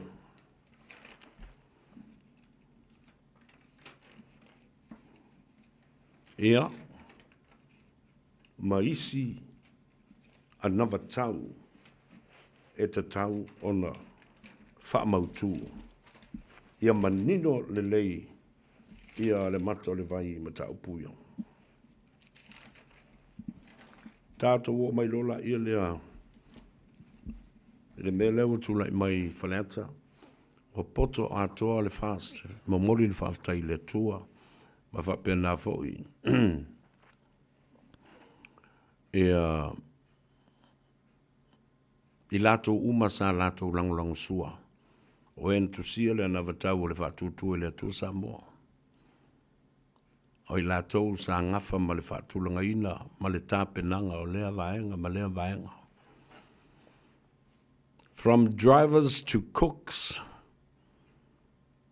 to those people that work behind the scenes. Talo whae, malo whaftai. Paule o toi ngā tangata me whae ona whae le mea le nā. O taunu ui kanana, masiona. O poto mailo na ainga, mo mori eile nganga whaftai. Mo mori whaile nganga whaftai a Samoa ma le au tāpuai. E le tātou I tu malo whaleata le whā I le asonafi. A watu pēle mea lea e whaafonga mai ia. Ai fo I sa mai mō mai ia le tō whaile ngom tua ia ale vena ale. Le vo I sa silisila la vai ai ia. I lātou sa ai. E le whailo inga whaleata whā ma le whainga malanga al fast. Le mea le ino whatu ai. Whafonga le Samoa le mata upule nei pe an tātou anga ilo le mele o le ava le usua lele. Ia, po le ava fo o le usu whaaloalo le tumalo. A umalona moli lea. E mana I le whalongolongo le lei mai e o tau ia isi matai fau ia vātul whafonga le atunu. Au, o le tātou wanganu, e ese le oa, ma le matanga o fie, ma le susua, ma le mamalu pe ale leo na fai. Ai sa o whanau noa, te le lopo ile to o lea na, mai o, mamoli le awa. Ona saula ia lea ma se ei mai, ma whaalave lave le folfola awa. Whaalongo le lei. Au one i toi ai se matai whapea, e toi whaalave lave i le taimi e sufi, ma fola hai le tungase le atunu. Na pau ala taimi e te whaalave lave ai, pe a whai o sua lau o laili o mai e le tausala, ma e a ngai o le awa. Lua, naona e whaamanatu mai pe i seisi, ua le au atu i le whaasoa e te tau, a o le lava awa. O le taimi lava e, sufi ai awa le atunu. Ma fola awa le atunu, ma tala le ngafa le awa le atunu. File mu. Ea, e te aia whaaloalo o ngafa te tele malangi soifua o le awa. Au o le whai mea mata ngā. Tōles le ngā ruenga e whai. Mea nai ta o le mi ngau. Le whaaloalo, le malama lama. Ma lia lau tō wha ulu ma ulu. O le atau o sa vea. Le tala no atu. O la vea na tō lua fo i ai le awa i finao. Au tala noa la i le awa. Ia le nā. Ia tā ua tele. A o loa. Ina ta oto papa to ia se maa a o se awa masona ata tauna le to iaise seisi tau tala le ngutu i le mea le fai. O le sufi ina o awa ma pa ia ma malu ma le ngafo le awa. Mata ngā i le mata. Tulou ulu ma ulu. Ma mamalu i o lua ainga. Ale mata ngā la tau i le whalongolongo. Ai mai se maa tau ne o matai sa hola mai le tautua ina o uma whaingo awa. Ma le fola ina ma sufi ina o awa le tunu. Whalave so. Whalave. Le latki. Whawhetai fiu whaole tane.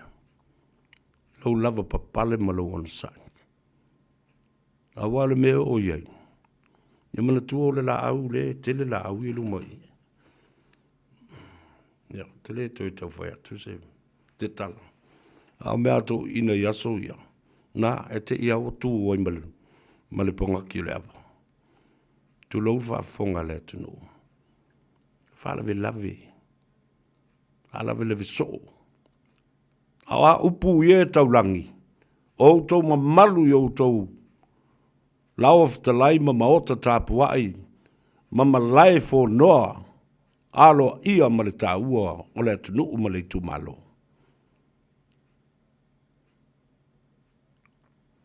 Tā alusia o moni toi tupu. I seisi lava mea. Afi whamaile tā lava. Watching you from Rolliston in Christchurch. Yeah. Alo te filo au waa, alo le sai fomria, whaftaile mafuta mai, ki li pati kuata. Panapa talopa, alo le sai fomria, la epa sefo, tufa le tātou pola kalambe e tā awatele talofa. Kalameli alapia. Happy Saturday to you. Yeah, alo fo i matamatato Thanksgiving service. Ia o lea lava e sue se lunch talo fai. Dave leilua, mai fesilia tu lava pe mwhai onda pāloka ka ngaka o le kumalo whalea talua. I le isi sui pei o le whalea tolu le ai. E te alu lava oe te pālota i lau i tu malo whalea talua, whalea tasi, whalea tolu, whalea wha. O le mea sino na mata ngā lea o whātua o wawa ai atune i ai. O lai lo le leia lai e lau oli i whalea te tolu.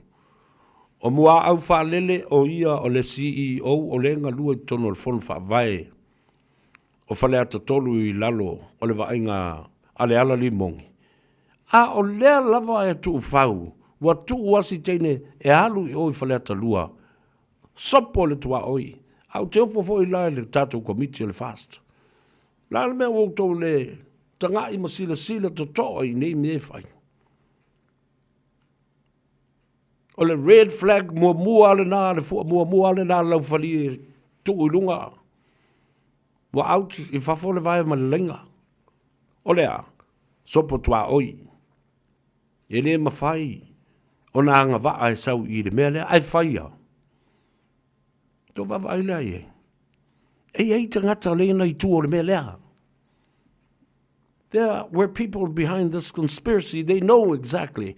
But what happened? They jumped ship from one constituency to the next. Ara ngau so loka faali I ko inga mea whapeo. Nai lo le leile mea le whai. La foi loi o le siri foi pule, le sa foi pule. O le soli tu la fono ala o lo fono foi am whapeo I si o pe. O le ka ua I ai o pe I o. Tō vava e. Sefo Nicolau, my Lord Sefo Manuia, watching you from Howick. Maria la Dave le lua, ele mawhai, e sa. Yeah. A whanau tanu vasa, my Lord Sefo Manuia, watching you from Salt Lake City. Talo whatu you tātu wanga Salt Lake City. Yeah. Fe mai Dave le lua. Whamu mole afso soing mai sisi laka fasili, please. Male nganga whalo. Alau ma watu. Papataya la inei tana valava. Fe mai ia timu ia pai tele. It's Saturday in New Caledonia. Lina tole foa, tana valava ma lolo se fuamanuia. Ia ma auto malava lo whafonga mai. Le sili na uman whatu lau tala le upu. Le mata upu le na. I le whaalawalawe I le wholofola awa o le toa wha. Ia whiu wha o le tane. O le sui wha o le ori I o palauri.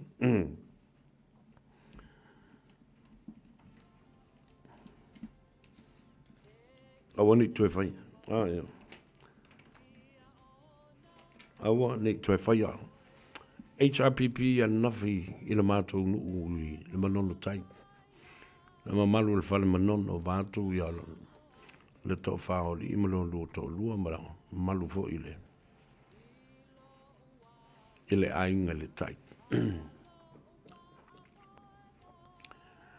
O le mea o te whai atu ai. Tulou sunga muripola ma taupa uwa pia fo ia. Le atau ma le atau ma o tō umolo tāmo I mai. Le sailingo sana fo le tātou I tū malo. O le pesidia lea.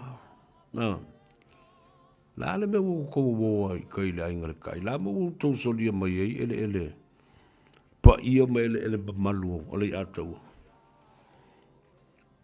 Au fia sa o tau iai. I le sidia le fase fulu tau sanga. Ai ana paula taimina u tau o ai. I mano, no le taimi tau te o ai le vae o I salafaina o kua kilo whapenge I mau. E ai whaalongo I whaupunga ma fuafuanga whaavale e whai mai. Mai o la whai se kou wafu e kasi ile. Kasi ile me kuka o mai I kou wa. O la whai au e whai fua nā mea. O la o manuia o mātou. O le pito I le tongo le mea lai le moto la o man fai o le mātou lava wafu. Nana e oso ai lalo e oso lo I tono whatal malo. Nā whapolonga I fuata ngata e toi o I whai le nā mea. We can control our tourist and its natural beauty of our island. Awa ia wala papa.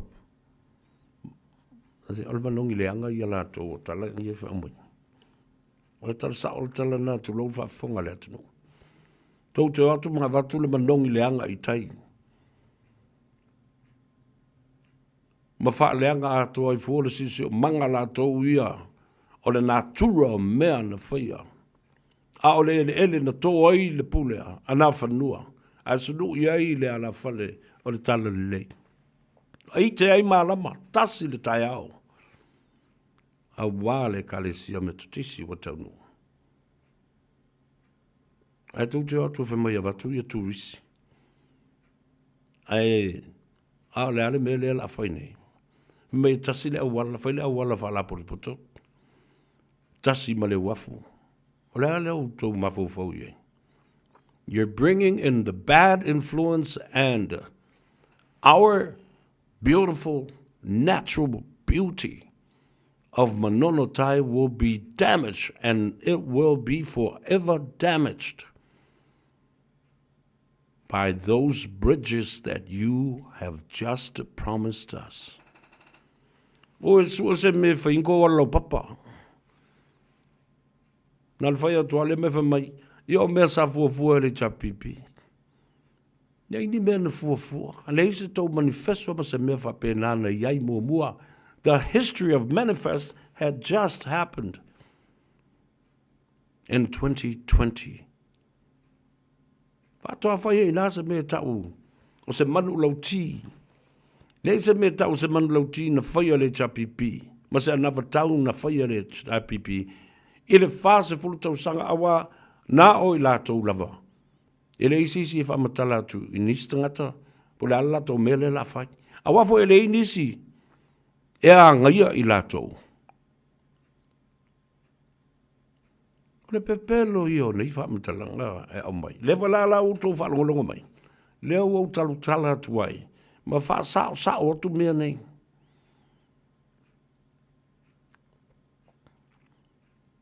E ala na whai atu lau tala o le pine, o le lea se manifesto.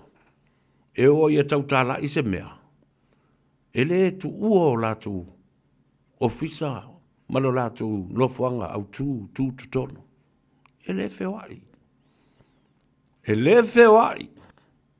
Ana le whaia ne le manifesto, ala auli lua whelua sifuru, tā pena ai mo le whainga paloto, lua whelufu matasi, e le kea I tangata. Ala tala sao talana. Wa tau mawhai e maunu mai tangata. Mai a toe manu ma lo. Loto tangata. It's too late. It's too late. People will see it. Why now? I say, ne ai mani o tau manifesto na whai o le fast food tau sanga. O le tala whasaro pito na umana whai atuaila o por kalame. The reason being is because there was never an opposition at all in the last 40 plus years. So the history of manifesto and mandates were never, ever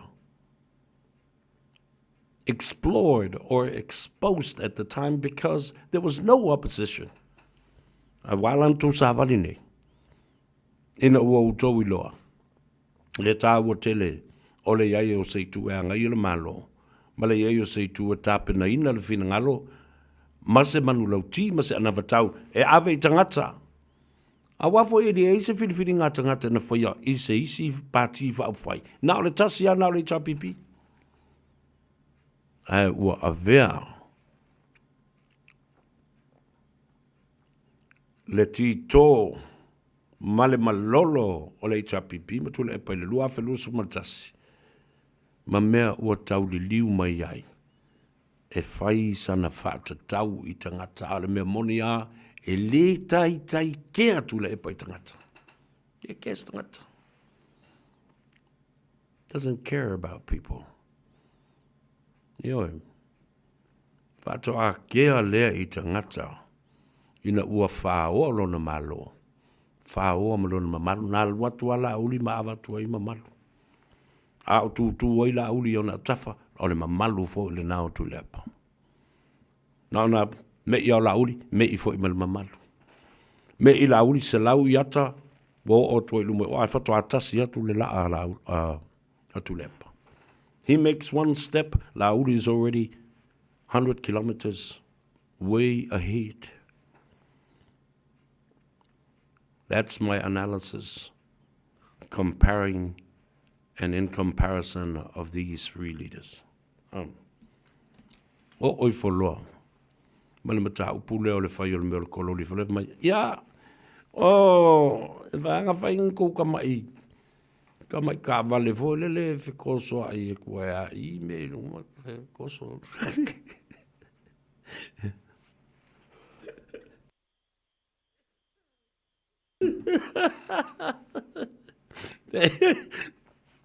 Pe ia la e whai ka mai ki fone.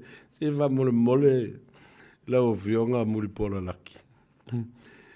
Awe te tau muri ai ni mea na la wha whiana mai. Oi ole ma fo e wakungi meun ka mai mea pengi golf carts po lele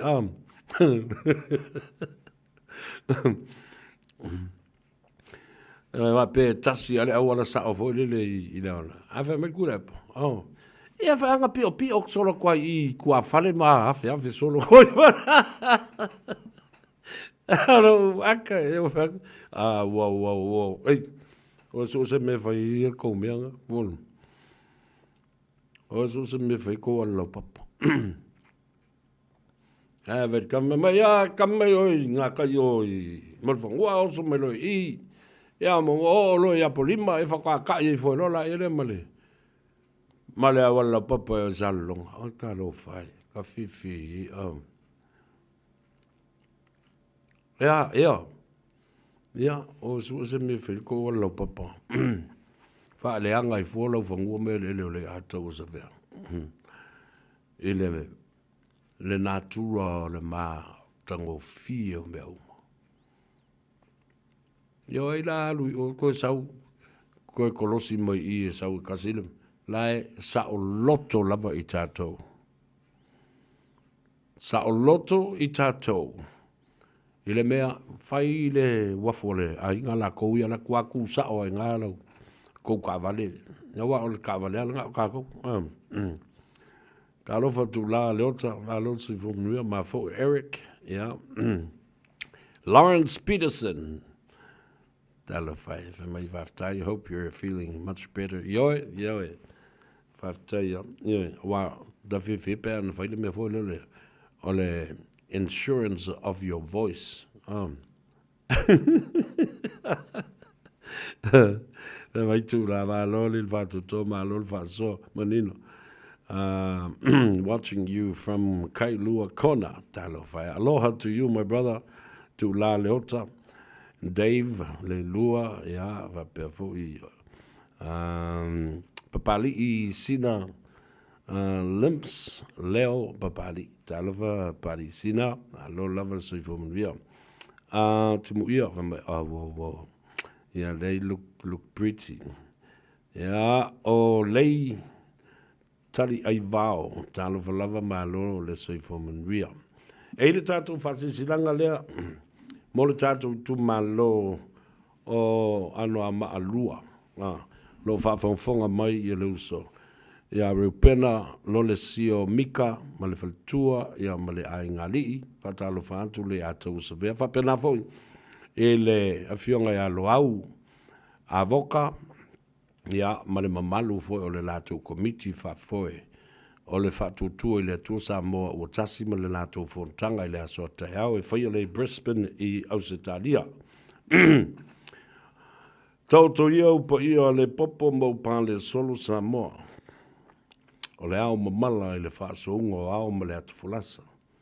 Tu launa le tawhatolu o le vāno nofo Samoa, a wapa ia mamamalu wha le malo, tu launa fo I pa ia mamamalu wha le atu nuu, ai matua le tuu, I le pa ia ma le mamalu o whaletua, ia ma ainga, wha le atua ma ainga sa le vi.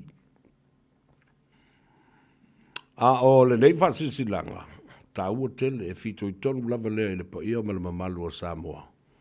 O lo alala ma papa au I le state of Queensland I Brisbane, Australia. Ai o lātou whaasino manga uma o tangata nei. O lātou fio anga uma mai le tu malo ano a maa le lua. A whailau whaafonga mai I lātou. Mai a fio anga nei o so la ua, sauni atu, sa lua fata, o fusi, o eva, sa le lesi, solo malua tu anu. Whaamol mole. Ia utangia mai le nei whaasilisi langa tā ua. Pa ia whaasino a wā maota I paepae lei e fio ai le tapunu ui a tangalo matua. Ma tui so la ua whapea foi te lenga ia pupua li I male mamalu I lona au waa. Whapea foi le sunga ia mulitalo I malo pa upo. O pa ia foi a wā le tupua male malai I whale niu ma whale toi e suai I e lua. A wā tanga loa ma Singapore te leo tama le malo. Le tau fia ma tula niu a tua. Male usoli I whapea foi le nofo I tu a inga I a te oe salwa fata. Ai te nane foi le malai o le vavau e lalata I ai le matua ia fine I te langa. Ma le nofo I tu a inga ma le mamalu le whale ono. A fio fo I le maupu ma lo ratu to wha a wasa le lesi. Tu launa fo I maota ma malai I whangawa, ma whasatele, ma malai niu a wā. Le whanga I uta ma le whanga I tai. Sa tau le papa ma le whitalenga I le niu tui atua.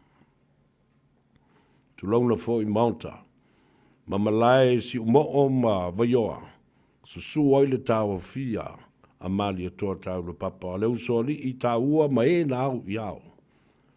E lala ta I fo I sa le utongi poe, o le lima tua o fale o polu. O alo fo I o le mali a toa ma tama whaasina. Ae tu launa, le tupua I tala I vai ma le usoli I a wā alo tau le papa. E su ai se yuli ma lua fale alo. A lala ta I fo I la wofo o le amumua le tui atua.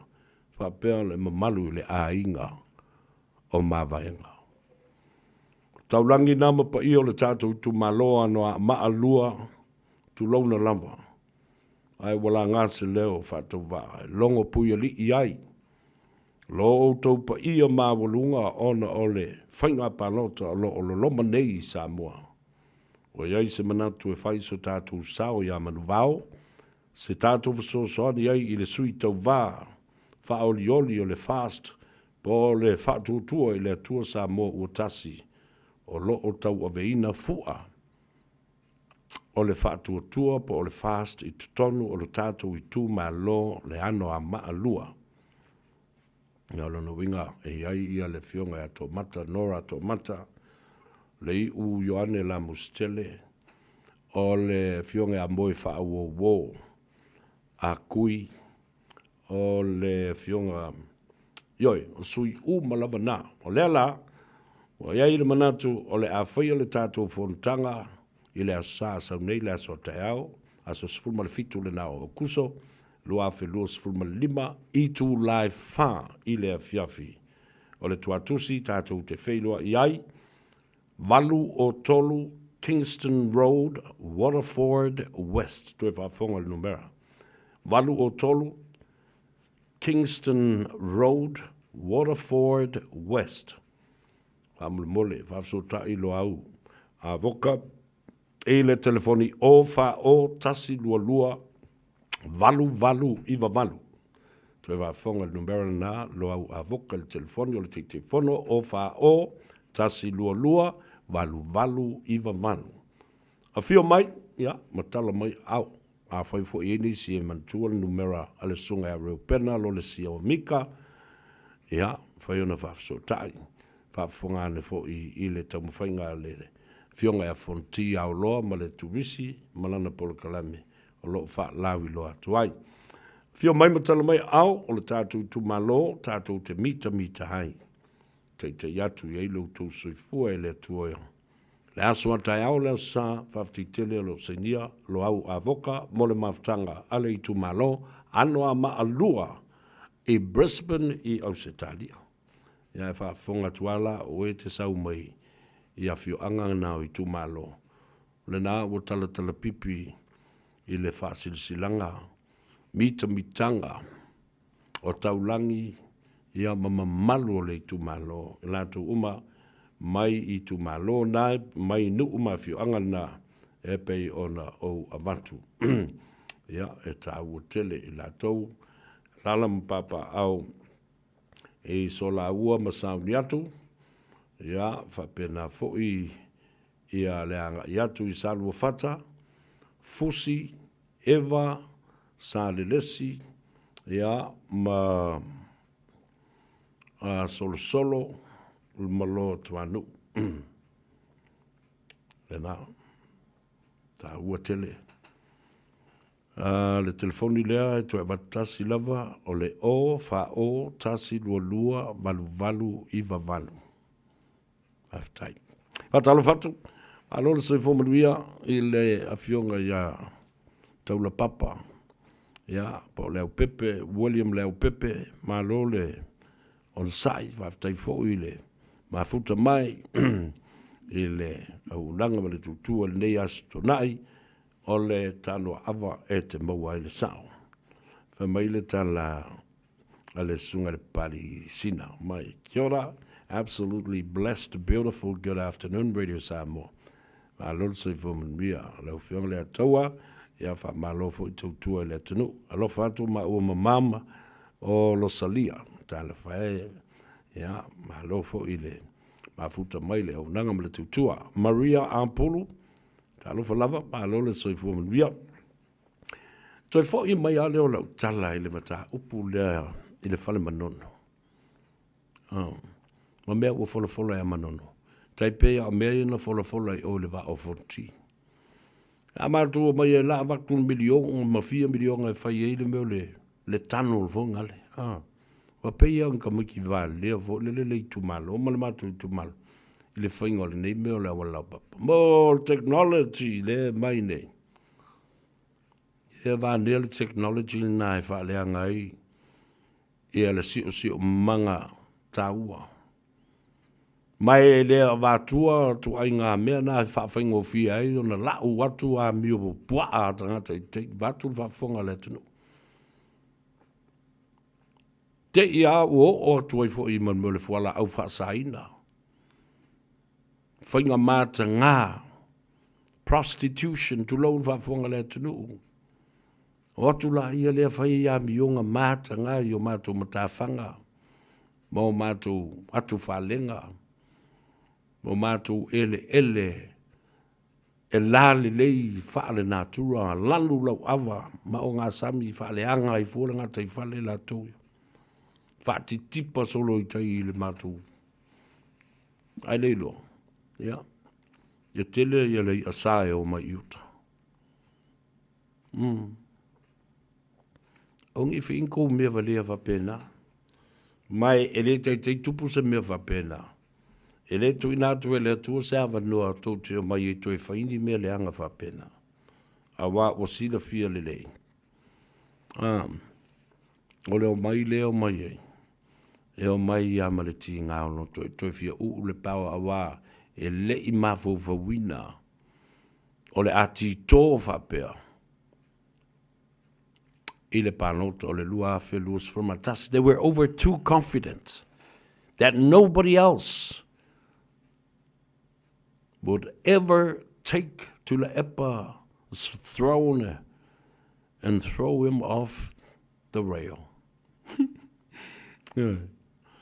Talofa tau avai kunwa yu, ia whapea fo, leuso ia lui kunwa yu, o leuso ia te vanga se yuli, pili kunwa yu, ia ma leuso ia Sam kunwa yu, o lewa fo ina mātou le whiloa. Ia mesel ta mamutua, tupai kunwa yu, a mui moe, ia o lo o manuia oe, ma le tātou tō whine fo, il te mai tai o tina, ia, a lole, whaftaile mafuta mai whaftaile wa inga wha leo to ina au whala ngotu sa au tau malanga e whai longa ia le valu se fulu monu tupu tau sangol soi fuol to ina ia re tā ua le nā au sange si osi o matai atu tufunga Suisala, ya, papefo, na whatalo whantu from Melbourne.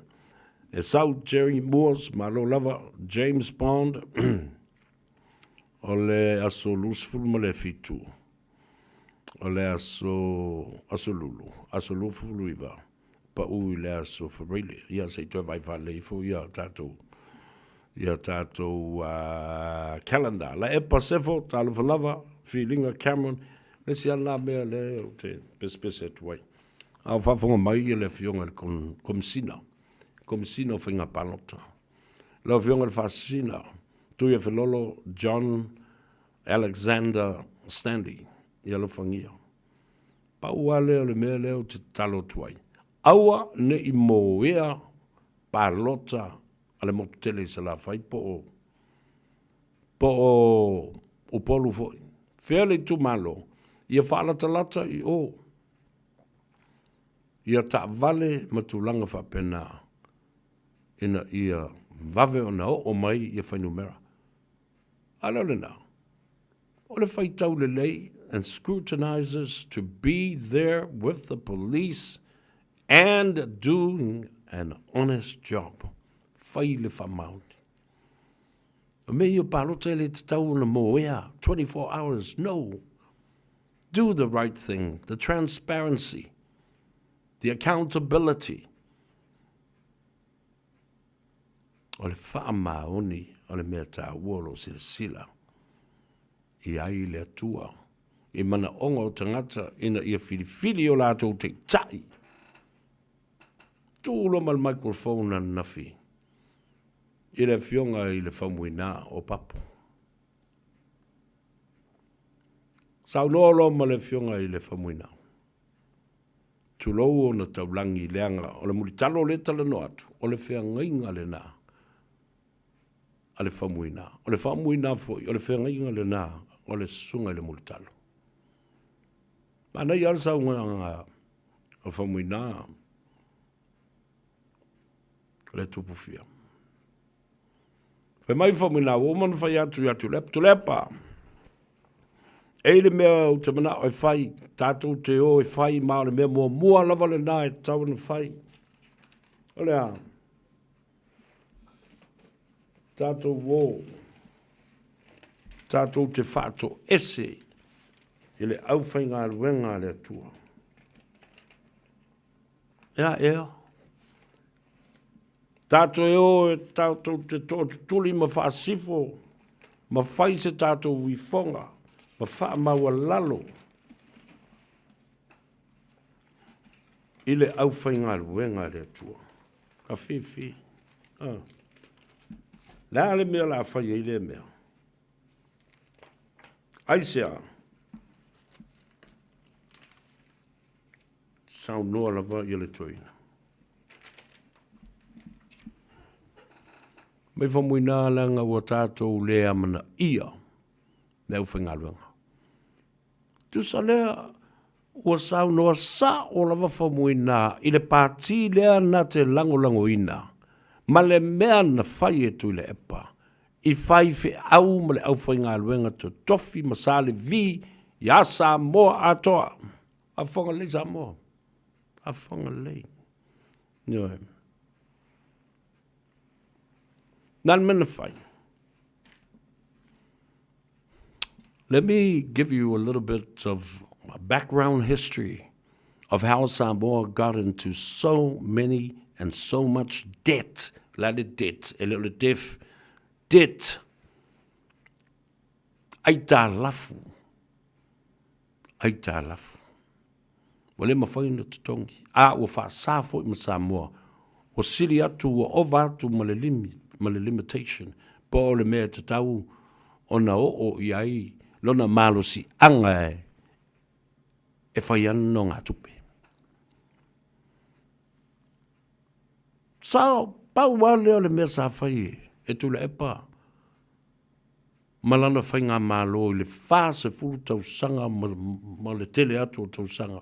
Sili le whase fulu tau sanga. O iai i te tonu. Mea mua.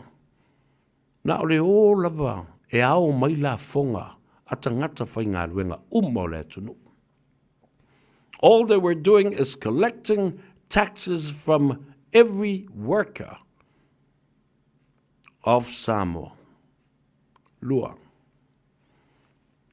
Oe a wao mai.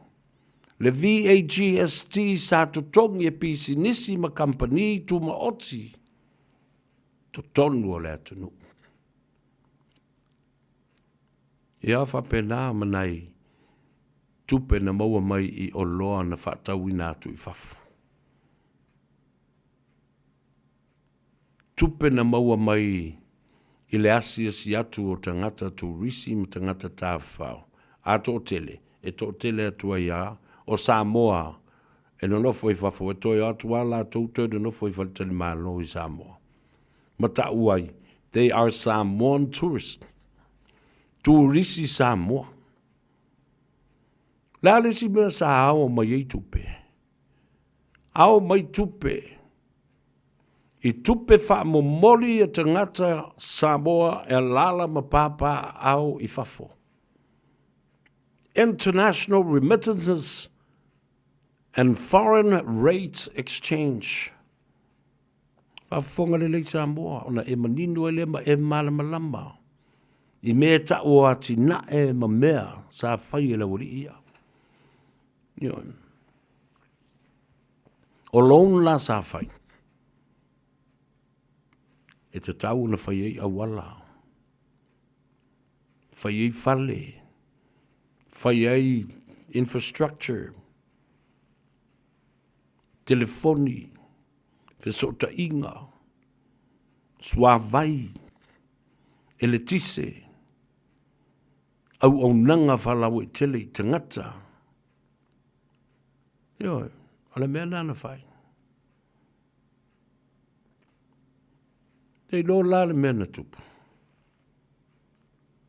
Wa alu suanga le vatele. O tupe sili ono te tele mau atu e Samoa. Mo lana paketi lea tausanga, ma lea tausanga. For budget support. Fatasi e matupe a watu I paanga I New Zealand, Australia, Amerika. So swani le tato paketi. Ai ua ova tele le tele o ai talafu. Le whatau toa le lei ma se tūlanga o se fuafuanga I tongi e ai talafu I a Samoa lost it. Not only it lost its capacity to service its loans and international debts, but it also lost the opportunity to loan again. Wa pasi mare me tau e na loan. Wa ova tu le loan, a le tongia le loan. Wa le mawhai le paketi o na allocate ia payments e to tongi e loan. Te lo lau tala le la whai atu. E ei lo tali tanunga. E le ei o se fuafuanga alwalu mamau o tuila, e pamalana vaenga I mene. Au tatonu ai. E le kea I tuila, e pa o le alava le tu ai ngā lo loto o le tulanga o a tātou ai tā lafu. O lo o iai. E masani no whalongo o pea. I u leo I o tala le tuina. O le whalango lango isi au ngā tūpulanga. E o mai e to tongi le mea lea. To tongi I ai tālafu na whailo na vaitaimi. Malo lātou vaitaimi. I always hear that. Ma ia, o mea ka lafu, me whaia ki ngā e lele. E le whangau mai kanga o ngā kūpulanga me kongi mea ia. So you see Samoa. There you go.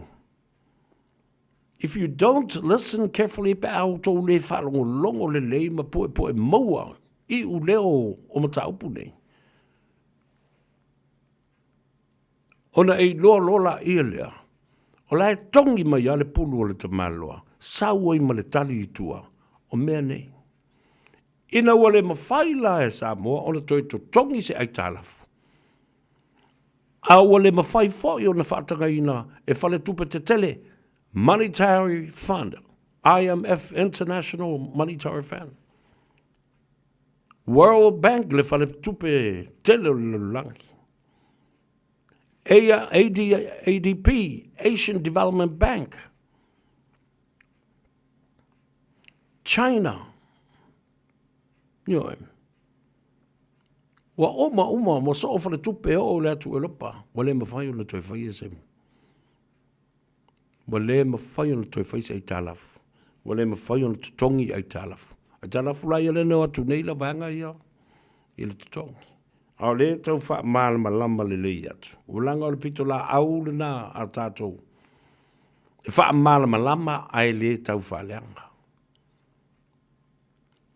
A le wha malama lama tu le mea na tupu loa. Ina ua le toi ma whai ona ai tālafu, le ma whai ona tutongi ai tālafu. Na wha nau mai ei loa ma le pili lea. Toi pawala i o tangata i te toi o le mua la tau tupe. Ai le o tongia ni la fonga. Tātou wolo e pingi la uri ia. O lea. O lea ufaisuki papa e ma lea ufaifusiwa. Le a inga sa le vi. Fau ai lo ma le tu la fono. Tātou wo e tax fai fe au. Pingi la uri ia. Io e. Le mea la le nana tula i mai Samoa. Na toi wha manatu mai pea ia i tātou. Le whātū lai o le li whaolo Jesu Kiriso i lumo pi lato ma wha masino i te tele. Le mea na pasi ai e tu le epa ma le chapi pi le tu la fono na whau. Na ia wha malia ina o lato mana onga. Tax mai lo ma whai whea. Tax talo whai. I will always remember and cast my mind to that picture and that memory of the Observer front page. Ile tutu mai pe ole au so o Yesu. I lumo le whamasino mo lato suti mo lato fusiua. Tangi le fatu. Tangi le fatu le tangata ese.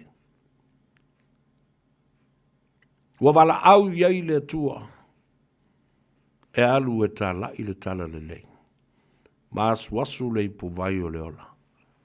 Tangata ese nei no atu e maufa atasi mautou. Ala le mele uvai. Wa tax le tangata ese.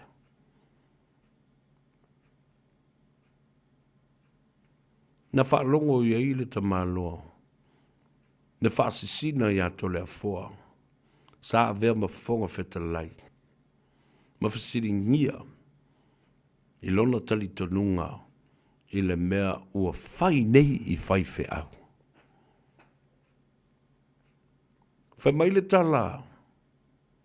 A tole fua. Ta lofa e atu lepa. Ua tango i le mea whai lo mai ai. O le whai unga lea o lona taununga.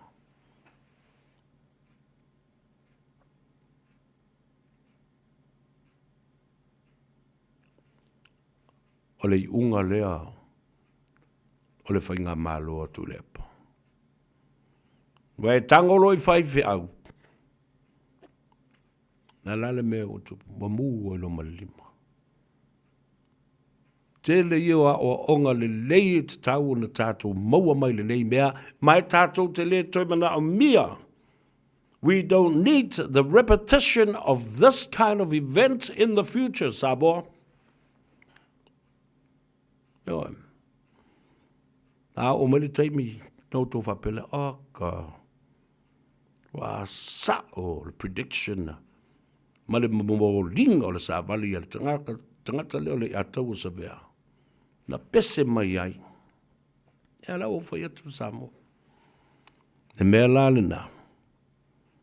Wa lei loa. Wa mana o le to ina to fia u le power. To e whainisi mea. Nesi mea maka bad. Samoa a e lofa ia te oe lava ia malou a inga malau whanau. Ma fau ta i tai o lea tunu. Ua mātutua, ua vai. Ua o ina whasolo i le tūlanga. Mua le mawhai o na mawhau le lei, ma manatua ni mea le lei e te tau o na ngai ai. O te whatu saina, a metaphoric comparison to a very naughty and angry child. Mutta mai titi o whali i kere ka mai kiki. Yeah. Wa whaua le ka ngaka le mea ka alo ka mai kiki. Kua ika, via maua mai. A leo te whai atu Samoa. Tilo i le tūlanga o le teita inga i le alofa. E te iloa le teita i e saulo mai. E wavala mai, e te langona. Le alofa a lo o ufi mai ai. Le nā sāwari. Au tō ina ia maula mātua, ua mātutua whaafetai loutou soifua tautua. Mapu mai le sasanga, mapu mai i Malta, mapu mai i Whalenei. O le fisili nai o mai, ea. Wa le mawhai o loutou tāpena ina ni tūpulanga.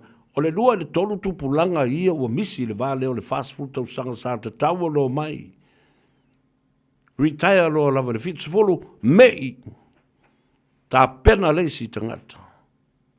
Lo atali. Stamo le asiusio le nale. Tā pena mai. O le ala le mea le afo i lau tama. E lau atali i pe afo i mai. Nā ua umon e fo i mai i mea sa whaitio i nai o e le atunu. O whea ni whai ngā malo wha penei. E pā le mea le tama. Va ai e le atali i tupe.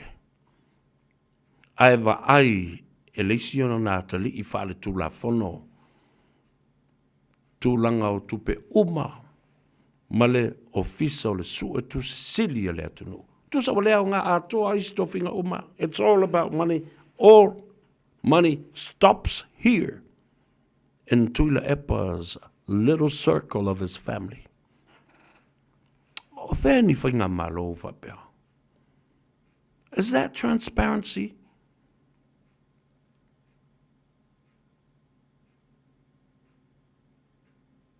Se mea ta mo i le mea lea. Te whainga malo lea. Leo te whai atu ai lau tala. Ia tātou popole nei a vea Samoa o se atu nuu e pūlea wha kominesi. Toe au mai le tātou wanga nuu ma le alofa ma le wha alo ma le vāno nofo ma le tātou wanga nuu. Our beautiful culture. The love, the respect that underpins everything. That is Samoan. Ia, o le tala sa o lava le tala lena. O la tātou o. E tāle pese lea. E whaafitai atu ai ia i lātou o lo whaafonga e mai se fo i lātou o lo o ngā lulu e mai i lungo le ala tele. Au sa ili se avanua. Tātou te tala noa atu ai. Ili te mai tai, paanga māsani. Ale atou sa vea i la stona i malenganga i fo whaiva. Le te mai tai o ati mai i le Henderson Cast.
Ia le na to I Wiley ma le pese le na whanau fo fi mari hei oe le ne fo I vaenga o le tutua a le siu fonga o Samoa le atoa sa vea se Iuli ia ma le tātou Tanoa Ava te maua I le sao le astonai le ua fantasi bale te mai tai o ati ia mai le tātou whale tā vale le Henderson Cars talofa ati ma lo le soifua lo soifua sa vea ia langen mafia so le whapeona Pahoi ina le tāpo kalami le nei tu la le aso ia malo lava nga lulue wa mele nai tu le sa ofisa manu ia me o mele le timo male malulu io e wa vai mai pena mfauna vai mai o le jacket mafia fia le o ofu ai o manda ia le o ki le tātou ki tasi le tātou hita fo le tono le o le studio ia o mo vai foi male mafana fana ia te lo fo tele le taimi sa avatu e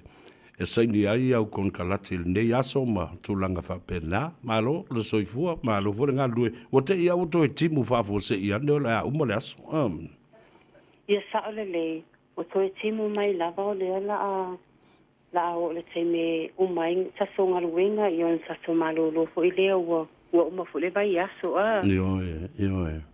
ia malo lava ia ala se tala mai le nei aso ma le sanga inga fo ma le atunu mai na malanga atu ia fa tsala sa ve ma le fasili ia o ana nei mai lava ne le la le tula iva le tsaya o sa sala i le so office nei ia e o mai lava le semi nei ia o lo pisi lava ia le so officer I tato a inga fo isa fa pena malanga mai la loi Christchurch ia malalo I Wellington yo le sa malanga mai an le tai au pe maore to ono tato a inga mai la lo ia le sa mai pikin ia la sa vale ia o le ala pe to alua tato a inga ia fa tali pe ia la so contract mai le finance ia o la mai alo le o sign up ma na ia tato ai nga ia malanga mamau mila lo ia au lunga nei o kilani i o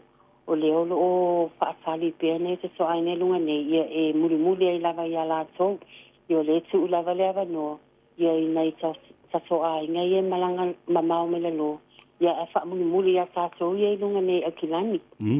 Malo, whaaftaile. Anga lei matu wawa noa mua ia i la tau e malanga mamau mai. Ia, la le tala o whai ia i la tau ia awa. Aro minga e tāwhore sfulu tasi le pō nā nei o nā lava e mawhai ona tali le telefoni ia pe so tai mai fo i le tau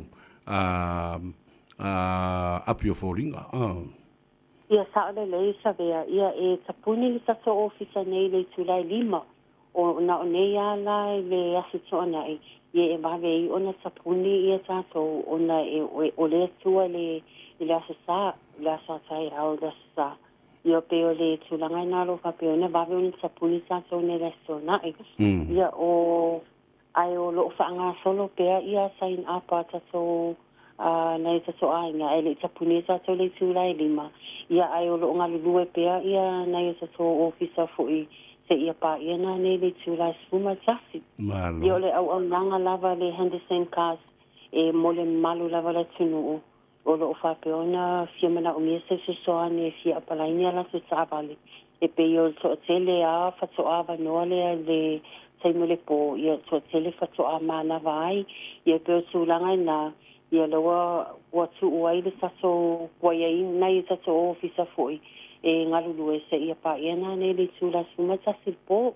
Ia, malo waptai, wamlatu foi le tunu, tala fia mawhaina saulu tangata foi le full time so ni ile application le tangata o lo o fai a o lo mawalan pensiona ia po lana benefiti foi.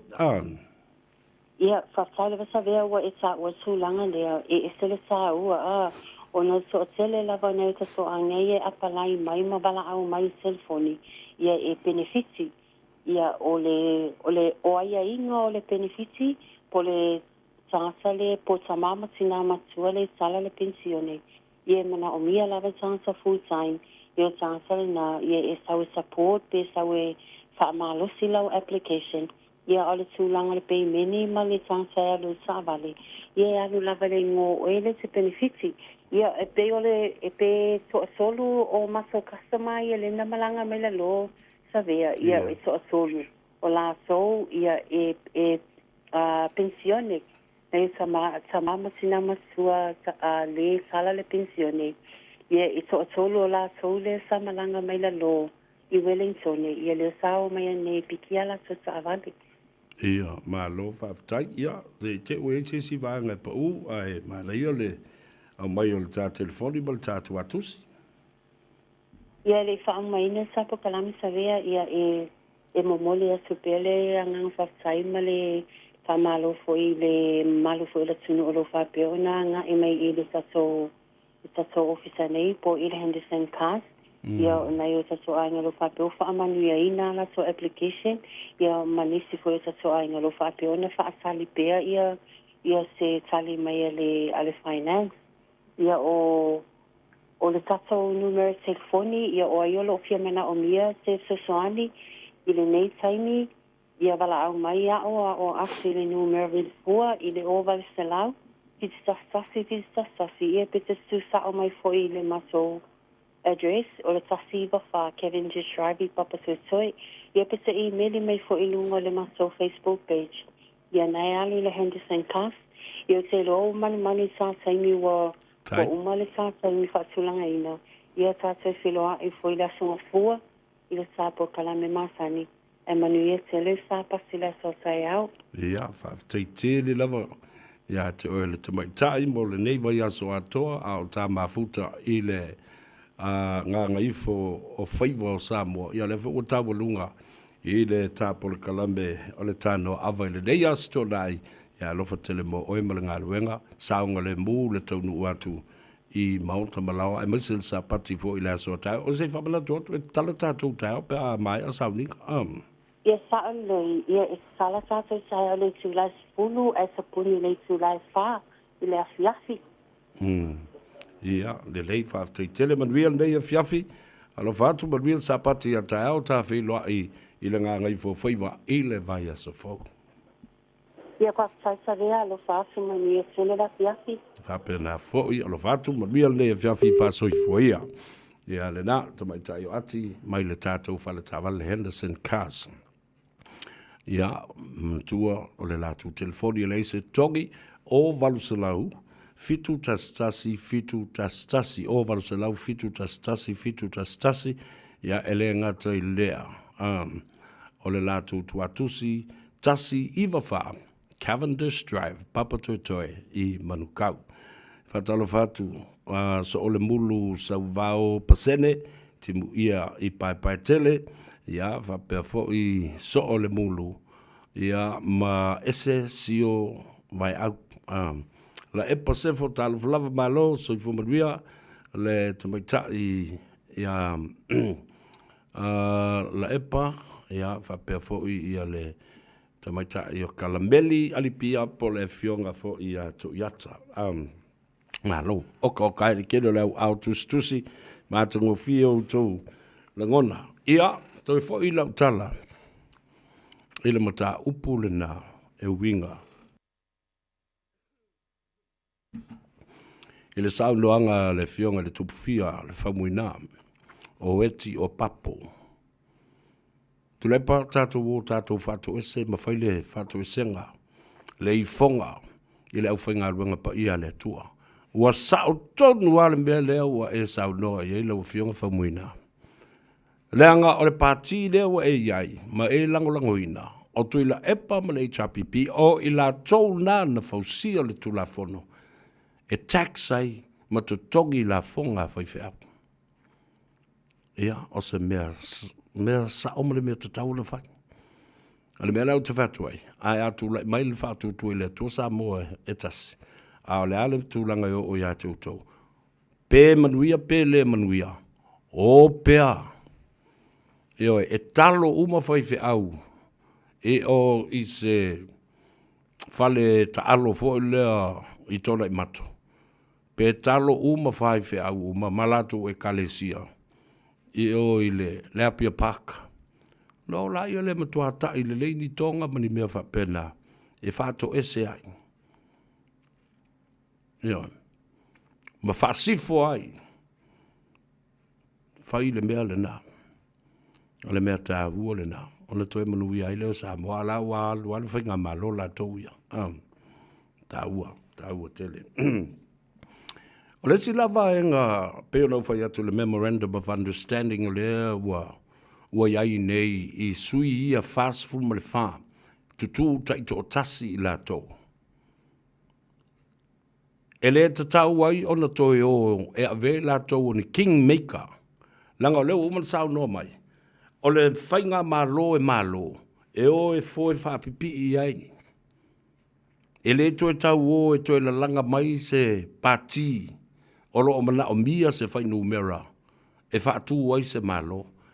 This is the first time I've ever heard a deal like this. Usually, independents are kingmakers. But this time, they decided, no, we're going to go with the government. The government of the day, at the end result of the general election, is the government that they will join and give support to. Le leila, ako makamakala pe sa ole mea lauri I le ua whainik. Tatalo fatu Peter Lam Sam, lau matoka Stanley, ia mautou umalawa leo o loo anga I mailunga. Rhonda Wright, talo falava malo le seifumunvia, o alofa whawai, ia, pa fo I o kokiri vai. Mana I tele conversation le whai alo vanga, ia, timu I pai tele, ia, pa fo ia le tamaita I o kalambeli, yeah, join the conversation. It is really healthy to converse and also show your, I mean, you know, just reveal what you think and what you wanted to express. So le mulu malo se we are watching you from where? From Brisbane, Australia. Ia, watu le whamalo ma le whaftai, i le mafuta mai o le uso ia. Reo pena lo le sio mika, ia, whapea fo i le tau maftanga lea ale tātou i tū malo le anoa maa numero lua. Ia mana tua la, te le i o mea wha le tonu le tu la i mai nei le mātou i tū malo. Ia au te asuatu vai malo i puenga, ona o le ti ngao lo umawau whaumolo ulu. I le mea lea o le leo o le tupe i nisi o nuu, o le i tū malo. Ia ai whai mamango ai i nā ma whai mea whapito. Ioe. A o le mata i ele te whono, o ia fo i le nao le whai pule o le i tū malo. Ia le fionga ia whantoe. I le whapela o tua ia whantoe se whainga pio pio. Ai o ia lea o le te whono. E te tau o le tangai masilsila tutoa. Pe o mafua i se a le aveo se tupe iuta. I lo mātou nu. O le tangi le nā le pūmate.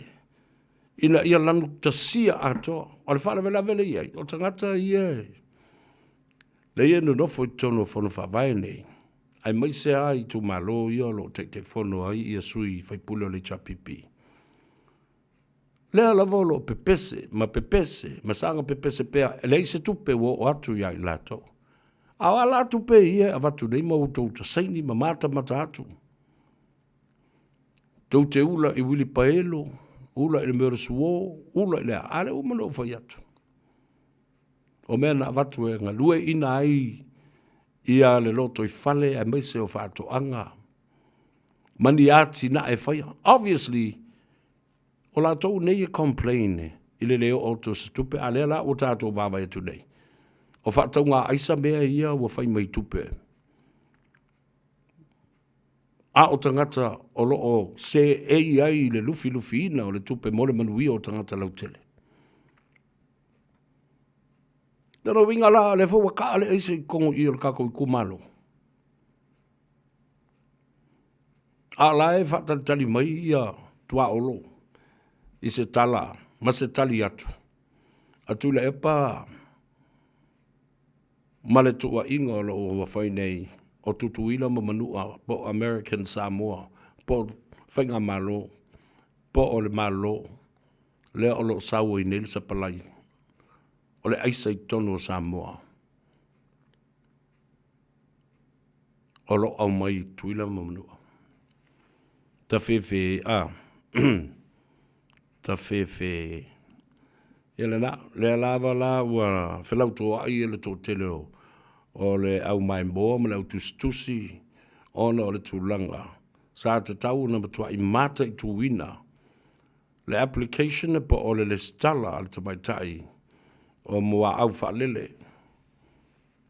A o le i o le taimi. Sa te tau na matua i loa right from the start. She is not in the same constitution.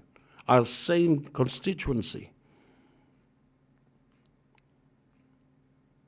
Mai wele se ese mamao le lua ma le tolu.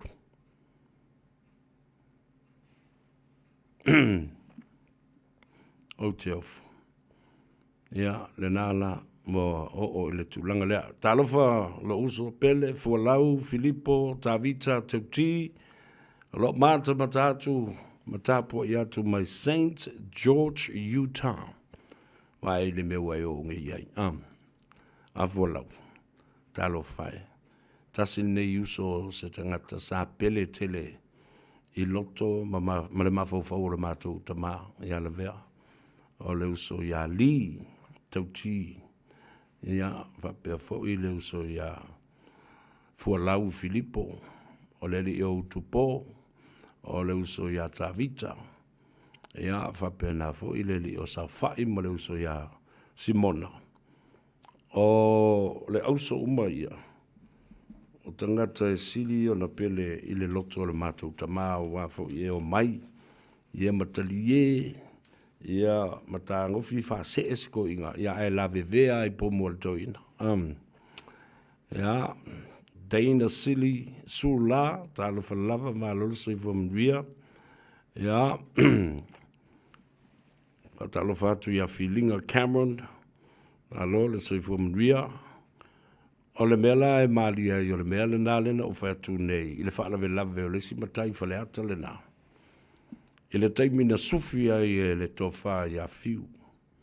Po le fionga fo i a fiu wha o le tane i a ava. O le usu a lele le tu malo whale ata le wha. Ngoma toa i fiu e whaalave lave. A o lai e whaatino rā. Le fola ina ma le sufi ina o ava whaalo longa o le si a lele ale i tū malo. Ia.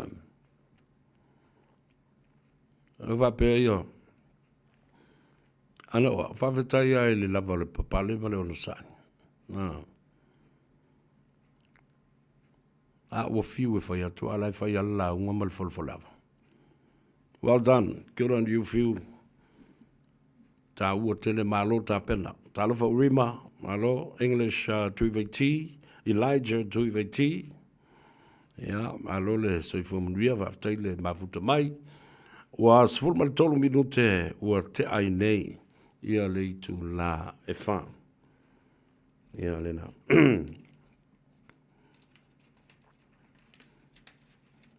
O le mea whaftai ai. Ina ua whai tu la fono nei. E papastui malana vaenga le HIPP na ia tax ai whai whiau. No mai loi tonu. La uli mana vaenga ina ua mai a ona. Fola ia Samoa i se vaenga le lato. Another town. Mautia mai lo i tua. Talepe matiai le tu la fono le na. O le la fonga whai whiau. Na tupu? Yes, na tupu. Talo whao. Tamali i fretten. Alo soi fumria. O le aso luas fuma le whao. O le aso sale na le vai aso fau. O lo o iai le fuafuanga. A le fionga i le tama le malo. Ea po o le konsula o au fo i o le tātou malo tuto tasi o Samoa. O le awhatino ai se whai ngā lotu whaapitoa Samoa atoa poto i au kilani nei. E ngā lue whatasi ei ma le whono whauwhautua ma malu o Samoa ai maise o le mawhutanga so whatasi a whaiwhe au Samoa i au kilani nei. Ena ia whaia se tātou sauninga tapua i ta talo ai matalo sia le whainga panota. Se mea le lei. O se mea e tā wua. Sa whaia fau le tātou talo sanga. Ta talo ai i le atua. E ta talo sia ai neulua i fontanga le pale mene. O le nei tau sanga, si le vave o le alu le tau sanga. Ia, le a tau sa vea sa tu lai e te tai le nā sauninga. Ma whawhi loa i lo tātou o te no. Ma o mea umafo i nā o le a whai i le a sa o le a sunei. Ona la la foi leo foi. Ia, e whaatino le ngā luenga. Au tātou te tai o ta mā o le tala lei. Le mawhtanga a whaiwhi au so whatasi o lo iai le te whono. Le fionga ia patele Father Michael Enderman. Whapea fo i le sunga i le to ina. Po le sunga fo i le whawhengainga. Ia Reverend Philemoni to inga mala. Ia ma le to tele o le au whainga luenga. Ia au fi ai. Ta māmalo lo manu malo. Ia mamea ta nielu. Ia ma le tō tele o nisi o le mamalu o le au whainga luenga. O le alongo atu la Samoa i le asolua asau nei. I le tātou polokalame o le nganga ifo whaiva. A wā leo mautinoa o le aso luas fulma le wha pa u i le asa o le vai aso fau. A o le teimi o le tātou sauninga. O le a wha ilo ma wha mautu. I le aso lua o le vas. Nei mau te talo o tuai foi. Longa pui ali i le pa i o Samoa o le tulanga whalupe. Mai maunga te tele se yo I maunga iti wha pe fo I o na ao se yo o yo nei o. Le lava singa a whaife au. E tālo si ai ia le tātou atunu o malana whai ngā whiriwhiringa. Ai, alo iai fo le wha moe moe. A le tātou a inga wha tutua le tua Samoa o tas. O le a whai o fo I se whonutanga I le vai aso lava le nā. O le aso sā fo I lea o le aso lus fun ma le wha.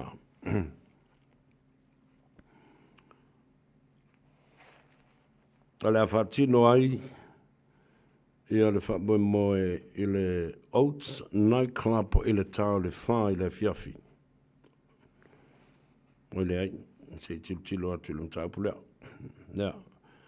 Oi, o le sui, o le tātou sui whauriori. Tātou sui whauriori mai vai monga le tolu, o le fionga a nona. Nonu a la ulu William Mawia. La whai sina tātou so soani, ia ma tātou ofo I tātou siva ma whailoa I le tātou sui. E pei o na tātou su e so soani fo I molf telenga I le li o le tū I ala vea, lau lau a fonasa. Whatalo whatu le sao le tātou ainga. Lau fionga le sao, lau to whai le li o le tū. I telenga la vea, to vi o le tūpō, ma le tausiali I me se fo I le whanau ma le aingari. O le aso whamoe la le nā mo le tātou sui whaolioli lea. O le aso whareile, aso luas fuma le lima. O le masina le nei o kuso. Na luas fuma le iwa. Le aile se toi amatawale. Le whasi selanga le ainga fast au kilani. Le awhai le tātou whanutanga le aso sa. Aso luas fuma le wha o kuso. Ia, lua wheluas fuma le lima. Whamana tuai ia tāpenanga umafo I mo le tātou tāpo inga le aso whareile aso luas fuma le iwa.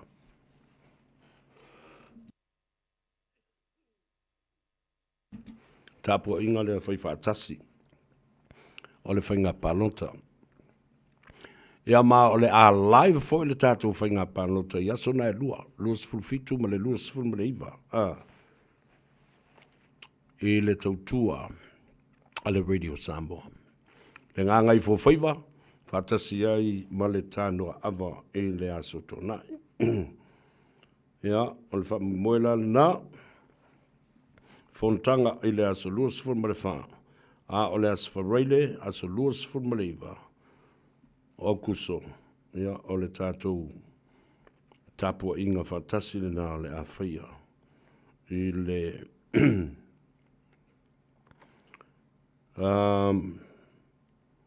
o te Huhu Rugby Football Club. A le sia tātou mawhtanga o le tapua inga le nā I le Oats po I lamba.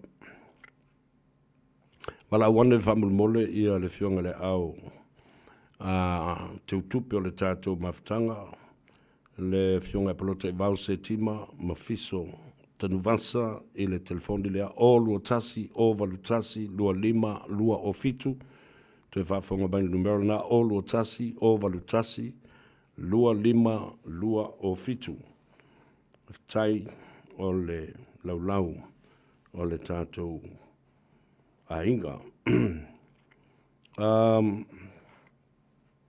Ia wawa ia tupe o Yesisi whasisilanga o pa u ia tea. E mai se lal tātou whasisilanga le nā mō le a inga. O le whatutua le tua Samoa utasi ia ma le tātou mawhtanga a le fast I Brisbane I Australia. Mō le I tu malo le ano a maa lua. Lau tau whono le aso te ao. Ia. O le nofanga le nai whai ai valu o tolu, po le valu se lau mo le tolu, Kingston Road, Waterford West. Ia, a wala au le telefoni lea, a le fionga ia loau, a voka, o fa o tasi lua lua, valu valu, iwa valu. o fa o tasi lua lua valu i valu ia o te loe to tele o tō e maamla mamai lo le telefone so ta ai ia le sunga ia reupena lo le sio e mawhai ona maua tuai sisi whamtalanga ia lo le sio mika whateitele lo le sio mika ia le manatu mai ma le alofa me foi le tātou mawhatanga ia tālusia ia teitai atu iai ia le pa ia maurunga o le tātou a inga tai au. Whatalo whapitoa i Kalaestete, ia le sunga ia tā veu Rex, taulango, ia male awhawhine, te mai tai Alan Waller, a lo whaftai le mafuta mai, ma le aunanga, whamumoe lo manuia o lua, le lofa ma le anga leia le tua. Sivao Sharon Ching, tā lava ma lo le soifo manuia, whaftai le mafuta mai, ia o le tamaitai o Ropeta Pele Masina, ia va pevo ia le mele o te whatuai nei, pia no whai atu anafi. Le tatau le mana malama le tātou o tunu. Le tātou filifilinga o tātou teitai, awa. O le whai mai nei. O le fasili le tūlai mai lava. O le a lava se isi mea. Wana nau ai le toi ina o tui lepa. Toi fio o le tofi. Le a lava se isi mea. O le toi vai atu i le whamautu ina mai. E se foi mawhawhango isi a wali ia na mai nei. E winga i le whamautu ina mai o nufoa. A mata mai o i samatauma whalatai. O leo te wawai atu i tangata ia. E ese mai le mātou lisi lea so na nafi. Matalatua na nafi. O loo whātu mawina pēr le tō tele o i lātou e langolango ina. Matua i mamaua i luma. Le pānota a samatauma whalatai. Maulo tūlai tūlanga mua mai ai. Tele ai. Christian Ausange. Ia, wa tali tonu awa matua o tātia fo i tutonu ole. O le ato, ia le nufo le nā. Mai atu fo i le tauwanga mai a whalase la ma le whanga. O la lava o lo iluma. Le toa tele o tangata. This is a mini poll mo i lātou, o lātou whaongaina. Le alava la, o lo vavai atu tu mau, le tō telo i lātou i langolango ina, le toi fo i mai o masina alupe ma kesi. Sa whatatasi, le fo i vavai atu, o lo o mau lunga le langolango.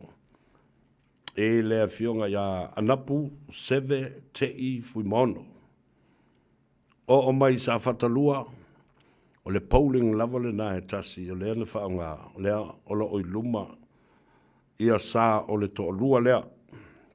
Tupa i sei Masi Mathers, ma tole a fua, o le sui tau wā tuto tasi, ai eilon talitununga, e alu i le whātu tua i le tua Samoa o tasi.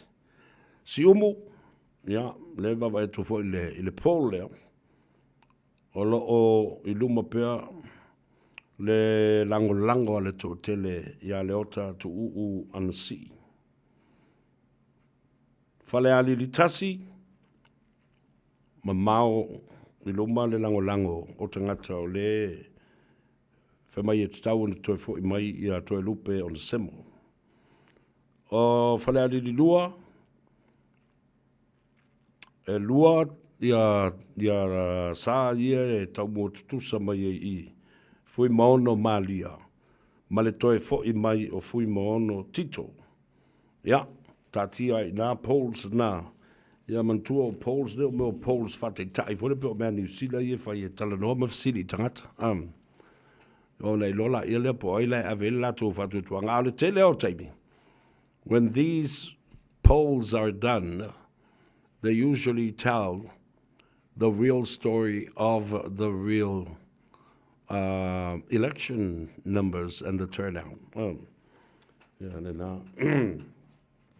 Ai, au mai le file mo le tua, te atu iai I tātou I le mai a sofou, ai mai se le sapati le aso te au. O le o toi luas fulu ma le fitu minute. E ona tā leo le tu la lima. Ia anga le mai le tua, mai lua tusa fo I so tātou manuia, ia lo fangia le tua, ngā luenga o lo o tau wha mai au le nei aso. Wa tā walunga atu fo I ma le tātou Tanoa Ava I le nei vai aso. Whaftai atu I le mafuta mai o le atunuu, I nā aso sa tātou whelua I ai I le ngā ngai fo whaiva o na sa ngase ma le mau ai le malosi a mese o le leo e whaatino ai le tātou polakalame. Ia lea la uanga le leile atua. To anga ingu a koa le whangu vai o le ola. Au tau sila fia no whanga anga iai. Pero le eile fionga atuala I Otara. Ia, ma le tina ia Maria. Ile tu tau whai atu mana o ai. Wala aula, ia leo le atau sa vea. Ia, ai mo le lei. Ia, ma luia tele le tātou tunu, le tāpenanga fo I le au whenga luenga tatofi le tua mo ata eau. Ia mana le upu fo le fola. Ia, whapena fo I ona tō le whale o tau tai. Wha le nganga. Lau sa ai o tau whaiva. Whaiva wha le nganga. Ia, ai tufi tau whao le whanau le tua. Maria tele tapo inga te tai o le tātou tunu I Samoa. Me se voi te tai o le nei tunu wa vea mo tātou ainga luna lua. Ia, whapena foi. Ona, manuia le tāpenatu o whanau mo a onga, ai me se foi o lātou suenga nei vai teimi o le tau sanga. Toi tolu masina tu ua le onga. Tama mateine, to anga pe tustusi le ata o le kaupoe. A wā na paua fo le nao lau mea tusi le teibia mai le pepa suenga. Tango atu le whaia onga. O le aka o le pusi, o le aka o le kaupoe. Ia ma le aka o le mole. Me ia masa inko kuskusio. Ia le na. Wabangalo se leo le au le lei aso. Ia le lei le tua. Ia I whamboimboe ma tā whaonga mai vai vanga le fiafi. Ia whapena fui. Whamai la sela peatu. Mai whāsul tau sanga whatua ki kia I le wā. Ia le mea rau te foi. Yo foi lau li ianga. Me wā upen kau kule I sisi ko inga I lalo ma le wā. Wa ki keke asi ko inga. Wā whai wako alu le I kai I le wā. Sa kaunga mo kua ka ofi le le. Ia. Talo whai. Ia. Ia le mea na iai. La ua wale o koe alu se wha lau I loa la uli ma le fast. Ia la whai la ua pusi no fo umai ama malo lo ma. Wale o toi mau. Ia wha sa lo na toi alu ni. Whai ni whaasala launga whaile, lunga le tio, TV, ia whapea whau, ia upenga ta whai langi. Tuu mai lalo lau papa, all the billboards have to come down. No more advertising and no more interviews. All we are ready to do is to go to the polls. Yeah. Yeah. Ia tele, ia tayo tātou uso. I lunga o le apia whalinga Facebook page and also our YouTube channel. And all other platforms, yeah, via tele, yeah, le tātou o tunu, whaftai fo I ta mamtina ma tuoma le lātou talo, a inga ma te paau, maua lau tūtou wha. Whawhare upolunga, yeah, whapena, na mana fo I lau tō launga, le fue ma le tūtou, wā, le wāndofa ma le atunu, yeah, ai maua so malosi, yeah, whawhui mai upolo sa vea, ala so el pesa sa vea tātou te tau ma vai ai. I sa o le lei o Emma Jane Lawson o te malmalama le lei. I si to ina o potu sa, le avasa. Ia ma le tātou ainga atoa lava le auto whai ono ma le au le avasa I mo ta ama vai ala. Ia o te lole le iai. Ia si o ti nao vai tupu. Ia whapena foi. Anti na fua ina le avasa to whai ono king. Ia. Pesa le atou sa vea. Lei la su ele nufto tasi. Na tusia anti vai tupu aro soifia lea soifua pe o ye Utah, Salt Lake City, Utah. Here it is for you. Tusi ele tina, ia vai tupu, le avasa, te whaeono, ai usu, mawhaaleo ele atawa savea. Well, folks, that's it for me. Thank you for your company. And those are the stories of our people today on the Tanoa Ava with le atawa savea. Soifua, lofo moe.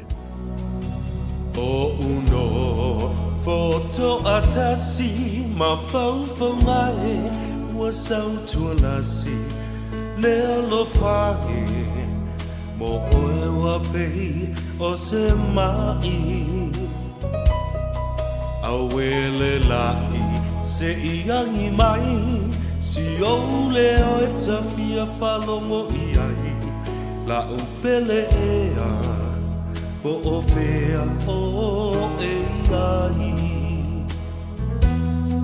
lalulangi pua o amale manunu wa sola le la fa sulu sulu unai o folingai wa moatu